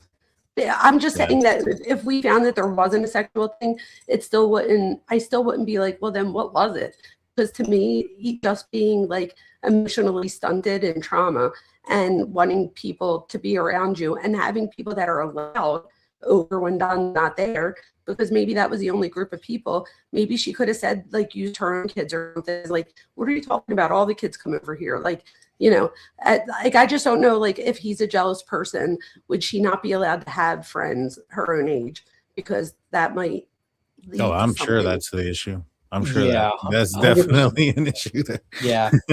We know that when a guy named Jose was staying there while he was across the country, he admitted that when he heard some dude was staying there, Candace's age, he raced back home. So yes, there's indications of he could definitely be the jealous type. So this could be her way of having friends. And that's sad if you think about it, right? Or having like a group of people that accept her, at least that she thinks accepts her. They could just be there for the alcohol and the Girls Gone Wild. Yeah. Are you guys ready to see this ramp up? Yep. Yeah. It keeps going up. The temperature keeps rising here. Okay, well, let's take a look at the next tape. Is there any reason anyone near you would want to hurt you or your kids? Not that I'm aware of. What do you think should happen to somebody that did this? To the person that did this, what do you think should happen to them? They should be put away for the rest of their lives. I mean, they should be tormented, I think. All right, then they analyze that section. Any thoughts on that one? That was like 10 seconds. I can jump to the next one. It's always interesting when they ask a parent what should happen to the kid. And I don't know, I guess this just would depend. I would be assuming that if, God forbid, something happened to my child, I would be like, they would die type thing. Like, I don't know. But she does then go in to say that they should be tormented. So that, so I don't know. I did notice that she didn't say no again. They asked her, do you know of anybody that would want to hurt you? And she didn't say no. She said, not to my knowledge. So there's some times that she says no, and other times that she doesn't say no. She just says, not to my knowledge. Yeah, true. Yep. To me, I thought that it almost seemed like when she said the tormented aspect was almost like that was the response she thought that they were expecting her to say. Not necessarily. Yes, afterwards, right? Yeah, like not necessarily her first thought. Right, exactly. Like, yeah, it should be more. So it didn't come off completely authentic to me. Yeah, I agree. The guarded aspect of her personality, in my opinion, never really dropped until the moment that's coming up. the whole thing to me was she wasn't letting on a whole lot of what she was actually thinking, her emotions. She was just, like you said, kind of answering with what she thought she should say, the right answer, right? Okay. I think I got the right timestamp, 2004. Here we go. You would have very extremely graphic answer to that. Yeah, it wouldn't take me 5 seconds to think about it. Give me. They were saying her answer wasn't harsh enough. Just saying tormented, they were like, I don't know. That was their So that's what I said, right? Though I said if something, God forbid, happened to my kids and somebody asked me what should happen to them, the first thing I would say is they should die. Yeah. Yeah. Immediate. Right. 10 seconds in a room alone with them, and we'll be through. If someone stole your dog, Yeah, same answer. that's the answer. Same answer. But here, what you get is very different. Here, what you get is, you said, what do you think should happen to them? Sure, and shouldn't be saying this. That's Parents, he's talked about looking at mafia. watch this side. Since the night of June 5th, Summer's parents. All right, let's see this one. The guys who run organized crime around you worried about them at all? Well, they question him and he has an alibi, you know, but, you know. What about those fellows that live around there in the cornbread mafia? She's already upset. They're getting into the drug conversation again.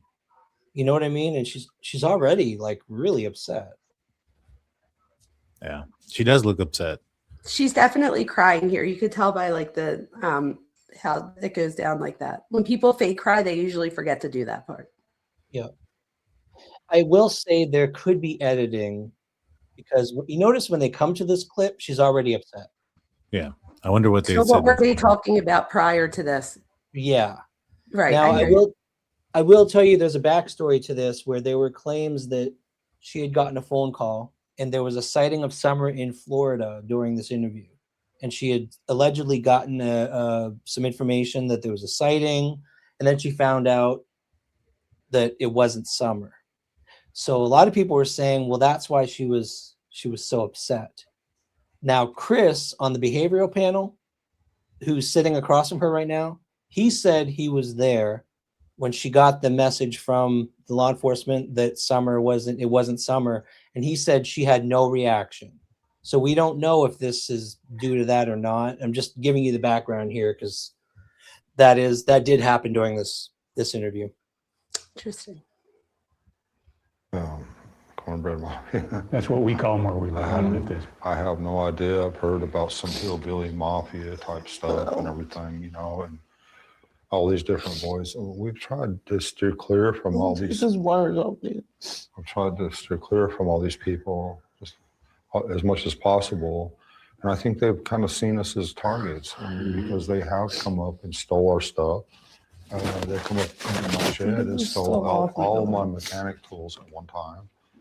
You know, when they knew we were gone. They knew me and her were together.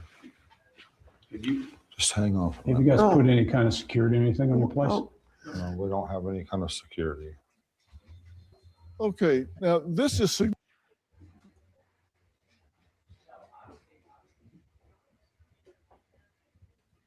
She says something under her breath, like something about cornbread mafia, but I didn't hear what she said. That looks like she's starting to have anxiety. Like it's to me, the minute she said, "Can you take this off of me?" Everything after that point, everything after that point, I felt was like, you know, like when somebody tells you, like, wait a second, and you're like, no, really, I need, and then like they're like, but wait, and then you get more and more. I feel like that's what was happening there. Oh, she was shut down at that point. Yeah. That's what I mean. done. Like she would like, and she looks like she just got into that, like, I need to get out of here. And that after that, she wasn't even listening. Yep. But she does say something about cornbread mafia under her breath. Did she? I thought she said, I don't know cornbread mafia or something like that. I heard cornbread mafia.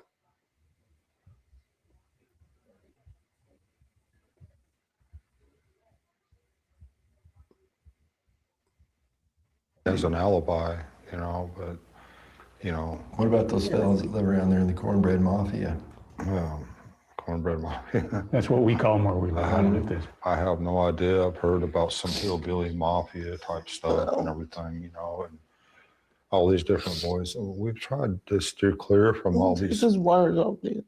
I've tried to steer clear from all these people just as much as possible. And I think they've kind of seen us as targets, because they have come up and stole our stuff. They come up in my shed and stole all of my mechanic tools at one time. Right there. You know, when they knew where we were going. Did They she knew say me and that? her were I together. didn't hear Cornbread Mafia. I heard her say, No. "Take this off me. Take this wire off me." Yeah. Is that what she said? Yeah. That's why I said, what did she say there? I heard her say something. That moment, I didn't catch that before. She was upset here, but the moment she got really upset, it was when he mentioned it. Yeah, cornbread mafia. That's what Right we call there. See, it. she kind of goes up like that. I was like, when I first saw it, I was like, she's like, what the like that would have been my reaction to, like, what the F is the Cornbread Mafia? And that's kind of the reaction that I saw. Okay. That's how you took it? Mhm. She's like, I've had enough of this, right? Yeah. Enough of this cornbread mafia crap. She also probably knows that they're the behavior bureau. So she probably already feels extreme, like they're looking at everything she's doing and saying, I feel like the minute she says to take this off, everything after that, I feel like has to do with taking it off. Like as if she's getting more and more like she can't breathe, like where she's like, no, really, like take this off. Like I feel like everything after that was her trying to get that off. And is that when she gets up and leaves? Yeah, this is the section right A here. little bit.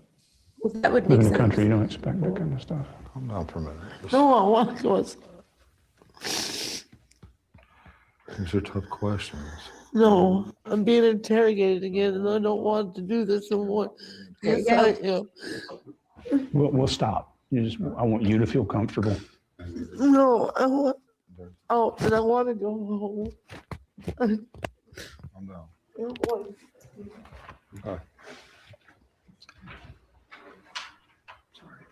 Ah, That was it. She walked off. So this goes right back to the very beginning where I said that she probably was promised that we're going to, give you compassion and hope, and instead got where she felt interrogated. Yeah, at that point, she was like, I'm done. That's exactly what she said. I don't want to be interrogated again. I couldn't believe she said that. Yep. It's interesting, like I mentioned, and I think the behavioral panel also mentions it. They feel like she's hiding something. Is that something, her being completely involved with her kids' disappearance? I don't know. The behavioral panel, now it's one thing what they said to her and in front of her, as far as, we think you didn't do this, we did. Did they ever say anything after the fact outside of the presence of Candace and Dawn as far as what they thought? Oh, yes. Quite a bit. And they analyzed that last section, especially.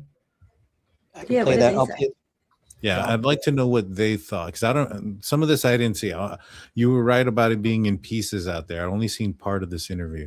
Yeah. I hadn't seen it all, so I don't know what their opinions are without Candace and Dawn there. I think that would be telling, as far as, were they saying the truth when they were saying what they were saying in front of them, or were they That's a good using the point. tactic? Yeah. Yep. Good point. They also spend a lot more time with them. I mean, this is edited down to an hour show for everybody else, which isn't even an hour. It's like 40 minutes. So it seems like they spend hours with them. So I'm interested into what they thought, because they actually got to spend time with them. They did spend hours with them. You're right. Yeah, we saw tiny little clips.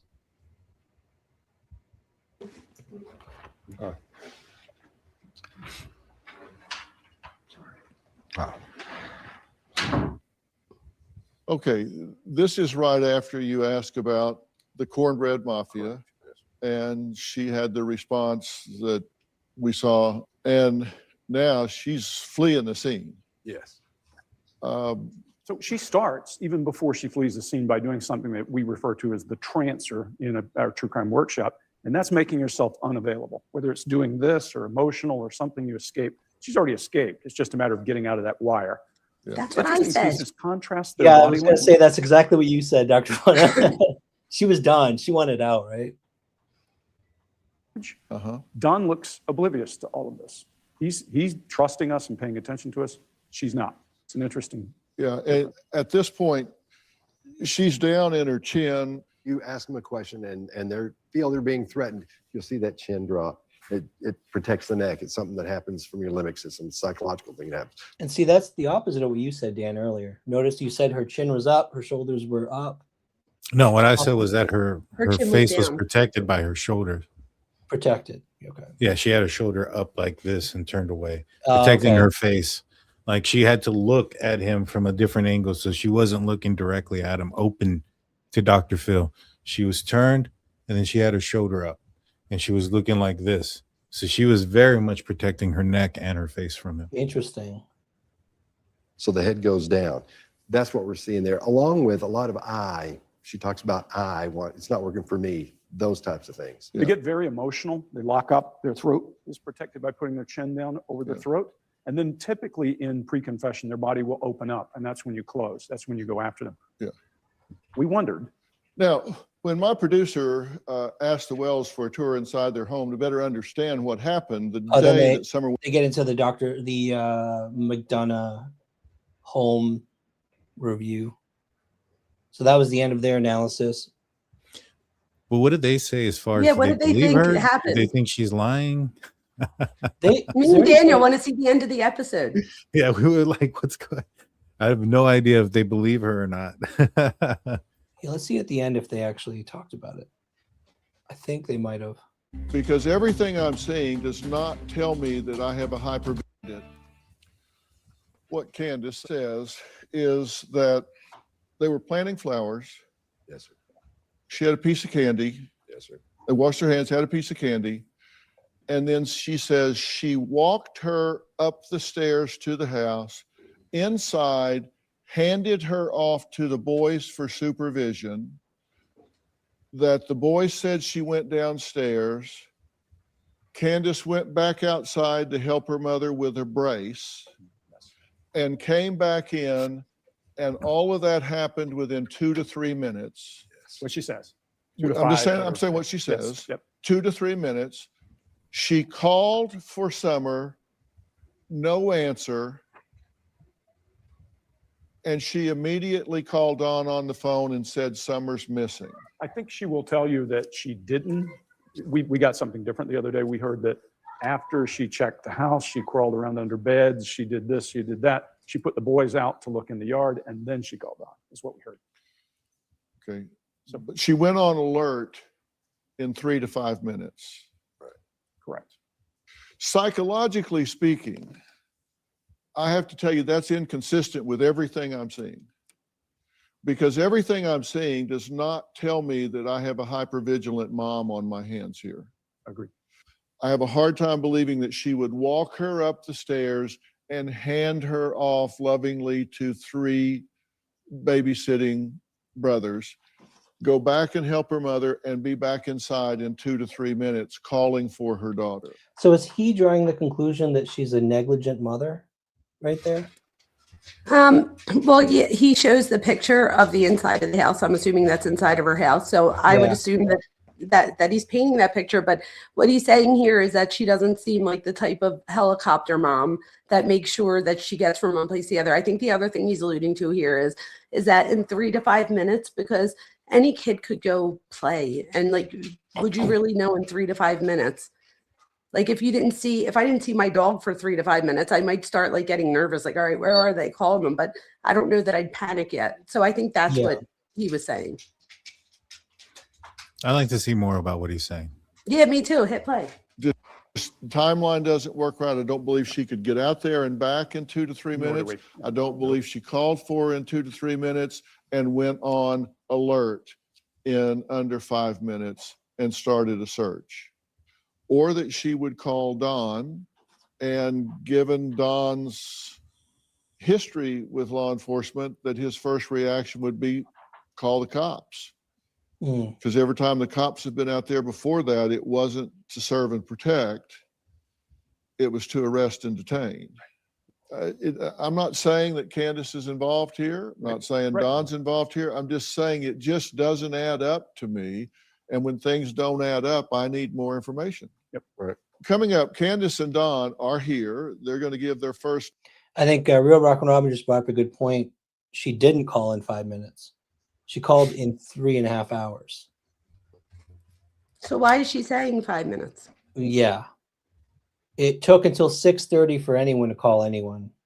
There was a lot that happened between 3:15 when they got home and 6:30 when law enforcement was actually called. So it Yes. wasn't she now I should also add that the story she told, though, that she went on alert and sent her boys down the hill to search and all that stuff, that could be true because the neighbors have reported seeing the boys go down the hill to search.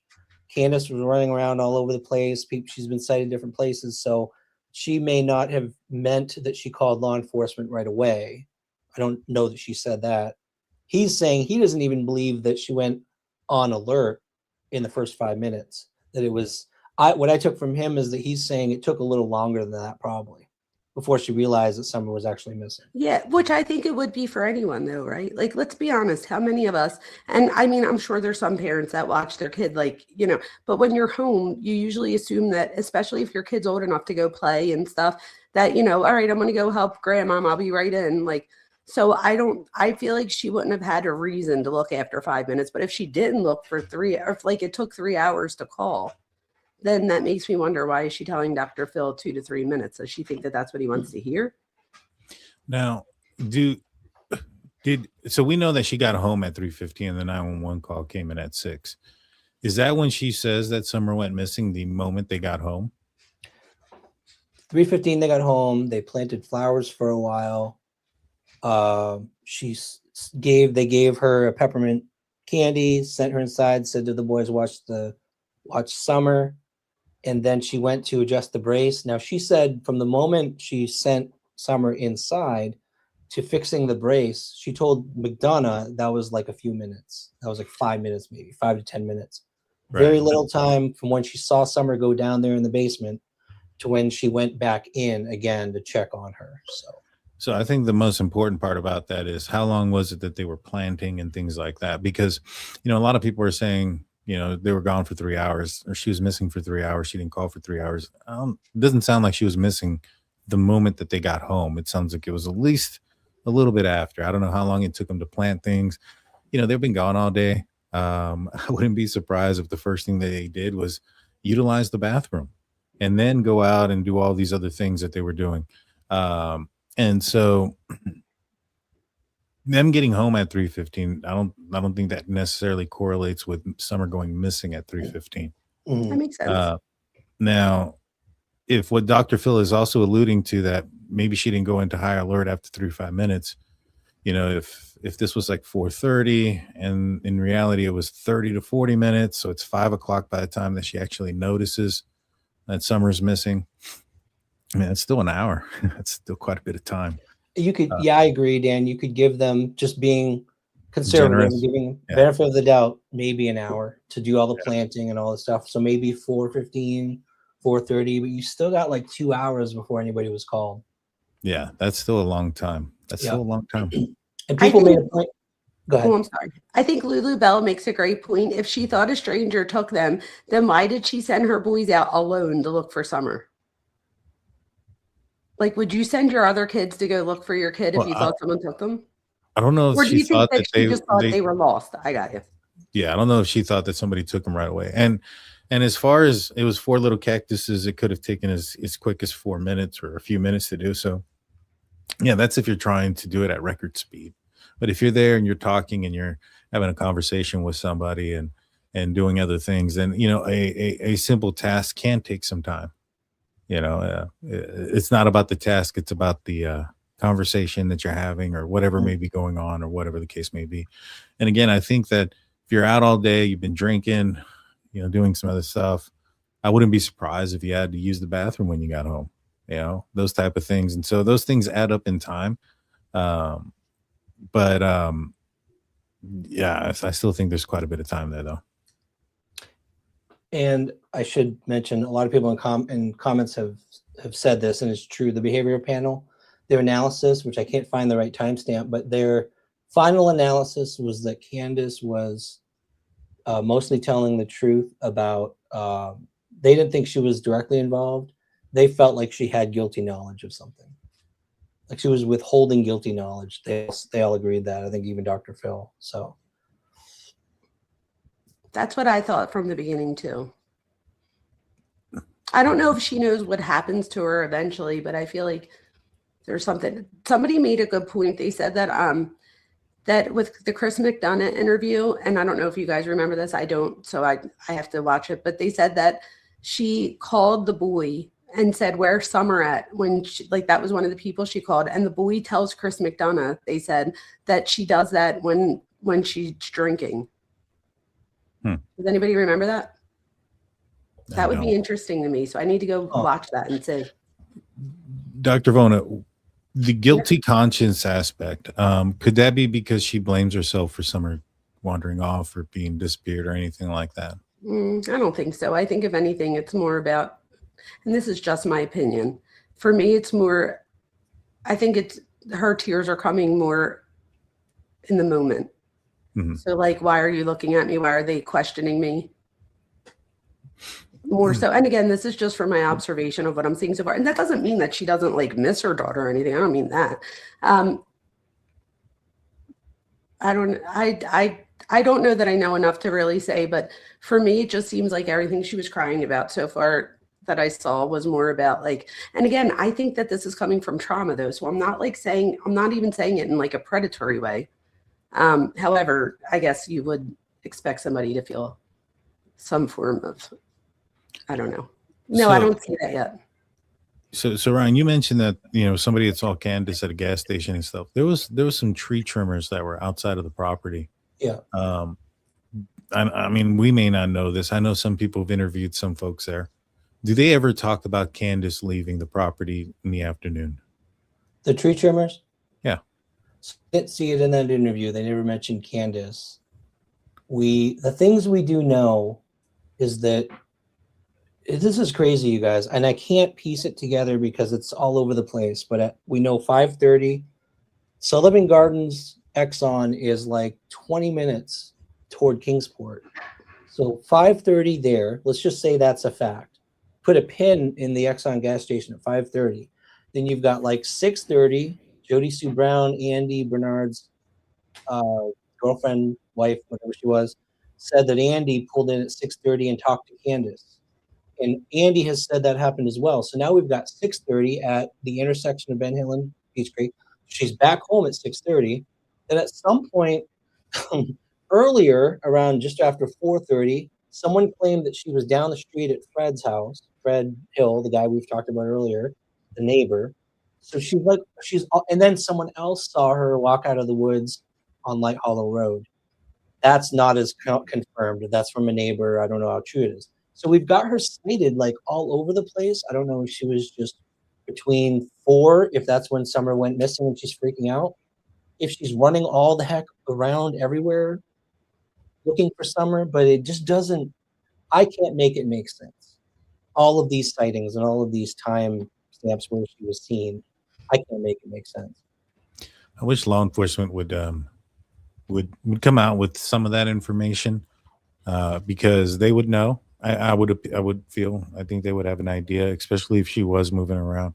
It wouldn't be hard to determine if she's telling the truth, you know, especially if she had like her phone on her and things like that, because, you know, if she was moving around in those manners, you would be able to see that on the phone. And if she left without it, you know, her phone would be mobile. It would be stationary for multiple hours without moving. And then you got a report of these sightings during that specific time. Then you have yourself some circumstantial evidence that she was out there at the gas station without her phone. And I know that Fred Hill talks about some cameras that are in the area. He goes out there and he points at them. I know you mentioned that there's a way of getting out of there, but if they saw her in her vehicle, wouldn't she have to pass by in front of those cameras to get out? I agree, Dan. I think law enforcement has a lot more than we do on her movements during those 3 hours. Now, one of the other things that I've been wondering about, and I'm glad, you know, that we were talking tonight, is how long has the tree trimmers been out there? How long have they been out there? During that time period? Yeah. How long had they, were they there days before? Had they been there for a few days? Was that the first day they were there? That's a really good question. I don't know, maybe some folks in chat who have been following this case a long time would know. I know that they had been out there at least several days before, but I don't know how long they had been there so before that. So. The Wells had dogs, right? Yes, lots. Okay. How did the dogs react to the tree trimmers that were next door Yeah, or next good by? question. Good And question. did that cause them to run away? Did that cause fear? Did that cause maybe perhaps the ability of somebody else being in the area to be masked? I think there's those possibilities, but Mm. um, you know, if they had been there a few days, making the noise that they had been making, I don't see it being an improbability that maybe the dogs got accustomed to them as well. But Hmm. yeah, where does Don say the dogs were? Not there. They were not there on that day. Never said where. Everyone kind of jokes that they were on vacation or what, but they weren't there. Wait, And they it could weren't be there? Dan. Well, actually, what Dan was saying earlier made me think: did they intentionally try to put the dogs somewhere away because they were barking all the time because of the tree trimmers? That might That's what I'm explain it. wondering. Yeah, That's what I'm wondering is if they did something with the dogs because of the tree trimmers, and this is why, some people are, why the dogs aren't Yeah. barking, why the dogs aren't making noise, why they aren't alerting anybody. But I also think that the trail that the dogs walked, when you look at Don walking down that trail, it doesn't appear he's following a path that was put there. Like there's not a visible path there that looks like an animal had been going back and forth. I think the point that he mentioned was that, or what he probably meant was that was the trail, the scent trail, not necessarily a dog trail where his dogs walked back and forth, and it led down to the street. Kind of thinking about all those things. I know there's some folks thinking about the dogs. I'm wondering about the tree trimmers being out there for so long. Chillbilly is a local, Uh-huh. and he knows he would. I trust his comment here that they had been out there all summer. So yeah, it had been a while. Okay. Where would you put that many dogs? That's just so sus to me that they have that many dogs and they just You want can't put them in your vehicles. I mean, they've got only so many vehicles. I have no idea. In the shed, who knows? I do have a quick question though. So you saw Dawn in this interview. We've talked a lot about Candace, and I'm going to withhold my opinion on what this interview kind of made me think about Dawn. I want to get your thought for both of your thoughts first on, does Dawn have guilty conscience? Does he know anything based on these interviews? What do you think, Dan? I could tell you what I think. I don't care if you want to go first. I don't think so. But when it comes to Don, I feel like he would be the easiest one to file a case against if he had something to do with this, like physically had something to do with it. I mean, shoot, even if he orchestrated it, I don't think he's smart enough to hide that orchestration. But he was about an hour plus away, and he had his phone with him. He called 911. He had checked the internet and all this other stuff throughout the day. And so there should be a location of where he was at throughout that entire day. There's proof of life throughout that day of Summer Wells. And so it'd be very easy to determine whether or not he was physically involved, meaning that he was there or not. Now, does that change? Maybe he knew something. I don't know. I mean, he seems so like less guarded than Candace. Like he was so easy to, like when Phil said, "Yeah, I believe you," he like ate it up. And I think that when Candace was breaking down in the interview, and he was like, "No, it's okay, it's because he was still under the impression of what it is that they told him before, that, oh, we're on your side. And so he believed it throughout the entire time frame. I don't know. I don't know if he's holding anything back or not, but I will say that I would expect law enforcement to be able to pull up the evidence needed to arrest him if he had something nefarious to do with the case. But by now, right? I mean, long before now, don't you think? Yeah, like within weeks. Yeah. Weeks. Dr. Vona, before you give your answer too, I should give you, so a lot of the reasons people have been saying Don is the devil and he did it 100% is because he doesn't exactly have the greatest past. Okay, he has admitted, and there's been, when he was 17 years old, there was an issue with his stepsister. There was some SA stuff that they disagree on. So there's stuff in his past. He has a history. He has a criminal history. There's drugs there, and he admits that he has a bad past. And people have absolutely taken that and said he's a predator. Like you can see the comments. People are saying. Did he now. try to sell his kid? I saw that in the comments. See that? There's a lot of stories. There's a lot of stories like that. But is it true? I've heard that One, story. I don't know that one. I thought that his doesn't he have a daughter or something that like says, you know, she speaks out about him, about how he's no good. A sister. His sisters all the time. Yes, they're very anti-Dawn. You've got a history on both sides. You've got Candace who had kids she's lost in her past too. So both of these people, they have a rough history. Does that mean that they are guilty of this particular crime? Like, I don't. No, it doesn't mean that, but I don't know why. I still feel like at least I feel like there's something there that we're not hearing yet. Like, I feel like there's still something that's not being said. This is the thing though, you guys. So if Don did know, I don't know that we would know it. So I know that he looks like he doesn't know anything and Candace does type thing. But if you have antisocial personality, you could do that easily.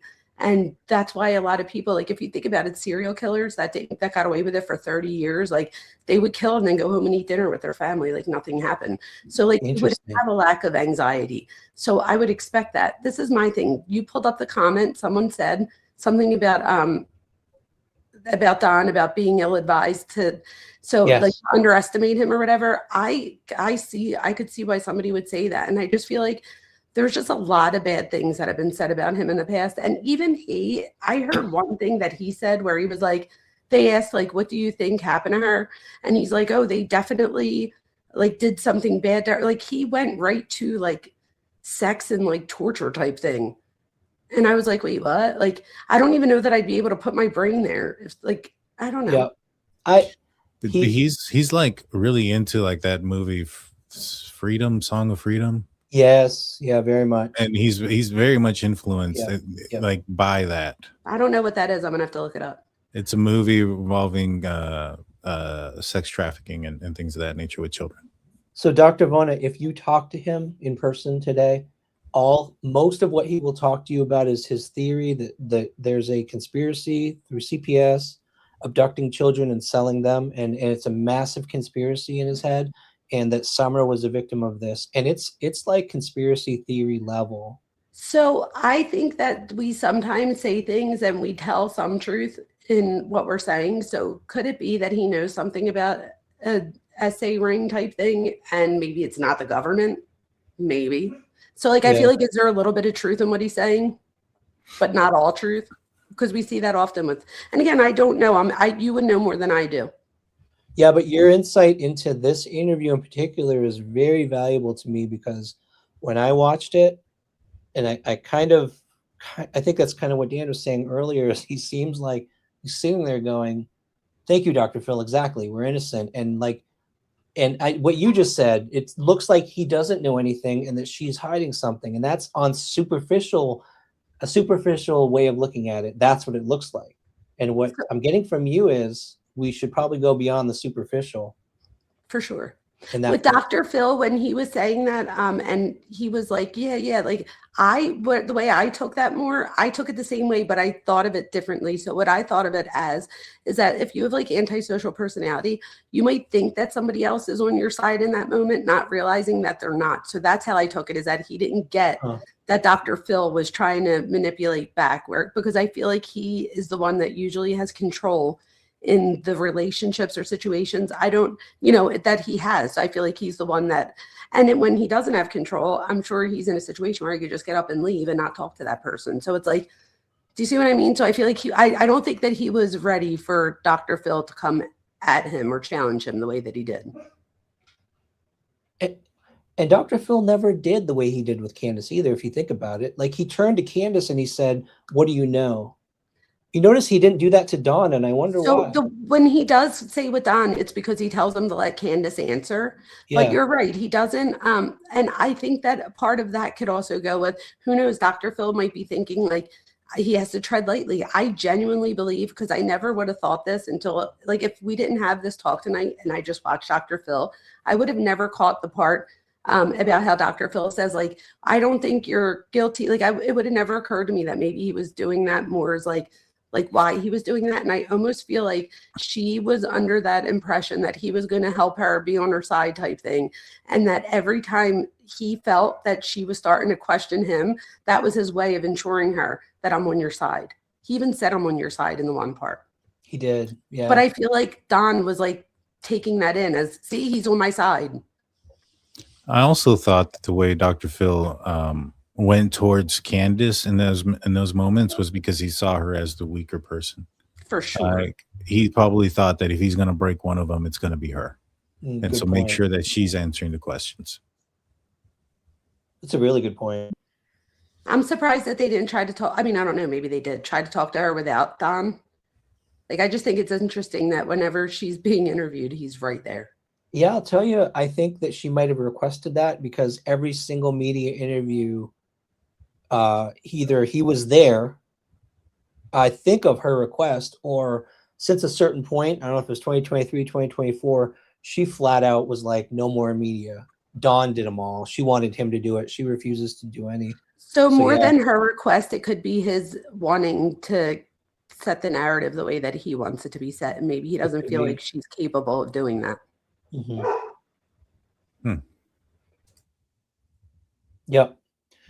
Well, we are hitting 3 hours at this point already. I can't believe it. And there was, I'm not going to go into it. There was the whole Dawn behavioral panel interview. There's also like, well, let's do this again. Let's do another part to this because I want to hear more. There's so much. There's the a news. I have the full unedited news interview with both of them describing what happened that day. I've got Grandis's interview with some. Why do we call her Grandis? Does anyone know? She has the Candace, same name. grandmother Candace. Oh, she has the same name. Yeah. Gotcha. Yeah. Also, why are people calling her that? Gotcha. Also, I wouldn't mind looking at, since we mentioned about Candace, if you really want to get an idea. I've only seen little bits and pieces. I haven't seen it all either. But doesn't Chris McDonough interview her without Dawn?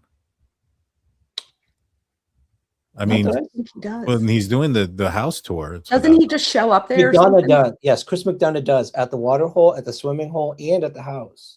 So we need to watch that two together. That's a fascinating interview. I have not seen the one at the summer, at the water hole. I've only seen parts of the house tour, and so I would be interested in seeing the full on of those to kind of determine what Candace is without Dawn around. Me too. Let's do it. It's fascinating. That would be awesome. Yes, man. Thank you guys. Dan, for being set it up. What's that? I said, Dan, set it up. Please do. I'll set it up, guys. I'll set it up. Awesome. Thank you guys for being willing to spend this much time here and discussing this. It's very insightful. Really appreciate it. So, make sure if you're here on my channel that you go over there and you subscribe to these guys, and make sure you come subscribe to me too. Yes. So you know what I mean? So we get out there a little bit more and have other people hear what we have to say too. Yep. Please, everyone, subscribe to the DT show. Please subscribe to Dr. Vona. What's the name of your channel again, Dr. Vona? The Minds Behind True Crime with Dr. Vona. I think if you just look up at Dr. Vona, it comes up too. But The Minds Behind True Crime with Dr. Vona. Your popularity is skyrocketing so much that someday we're going to be going to CrimeCon and I'm going to be begging you for your autograph. Shut up. Stop it right now. Get out of here. Get out of here. Get out of here. And if that day ever comes, trust me, you'll be coming too. So don't worry about it. Oh, thank you. That'll be awesome. All right. If I got that big, it would be on me. I'd take everybody. That'll be awesome. We'll all have a party. Dan will be up there too. You'll all be up there. Stop. Yep. All right, you guys.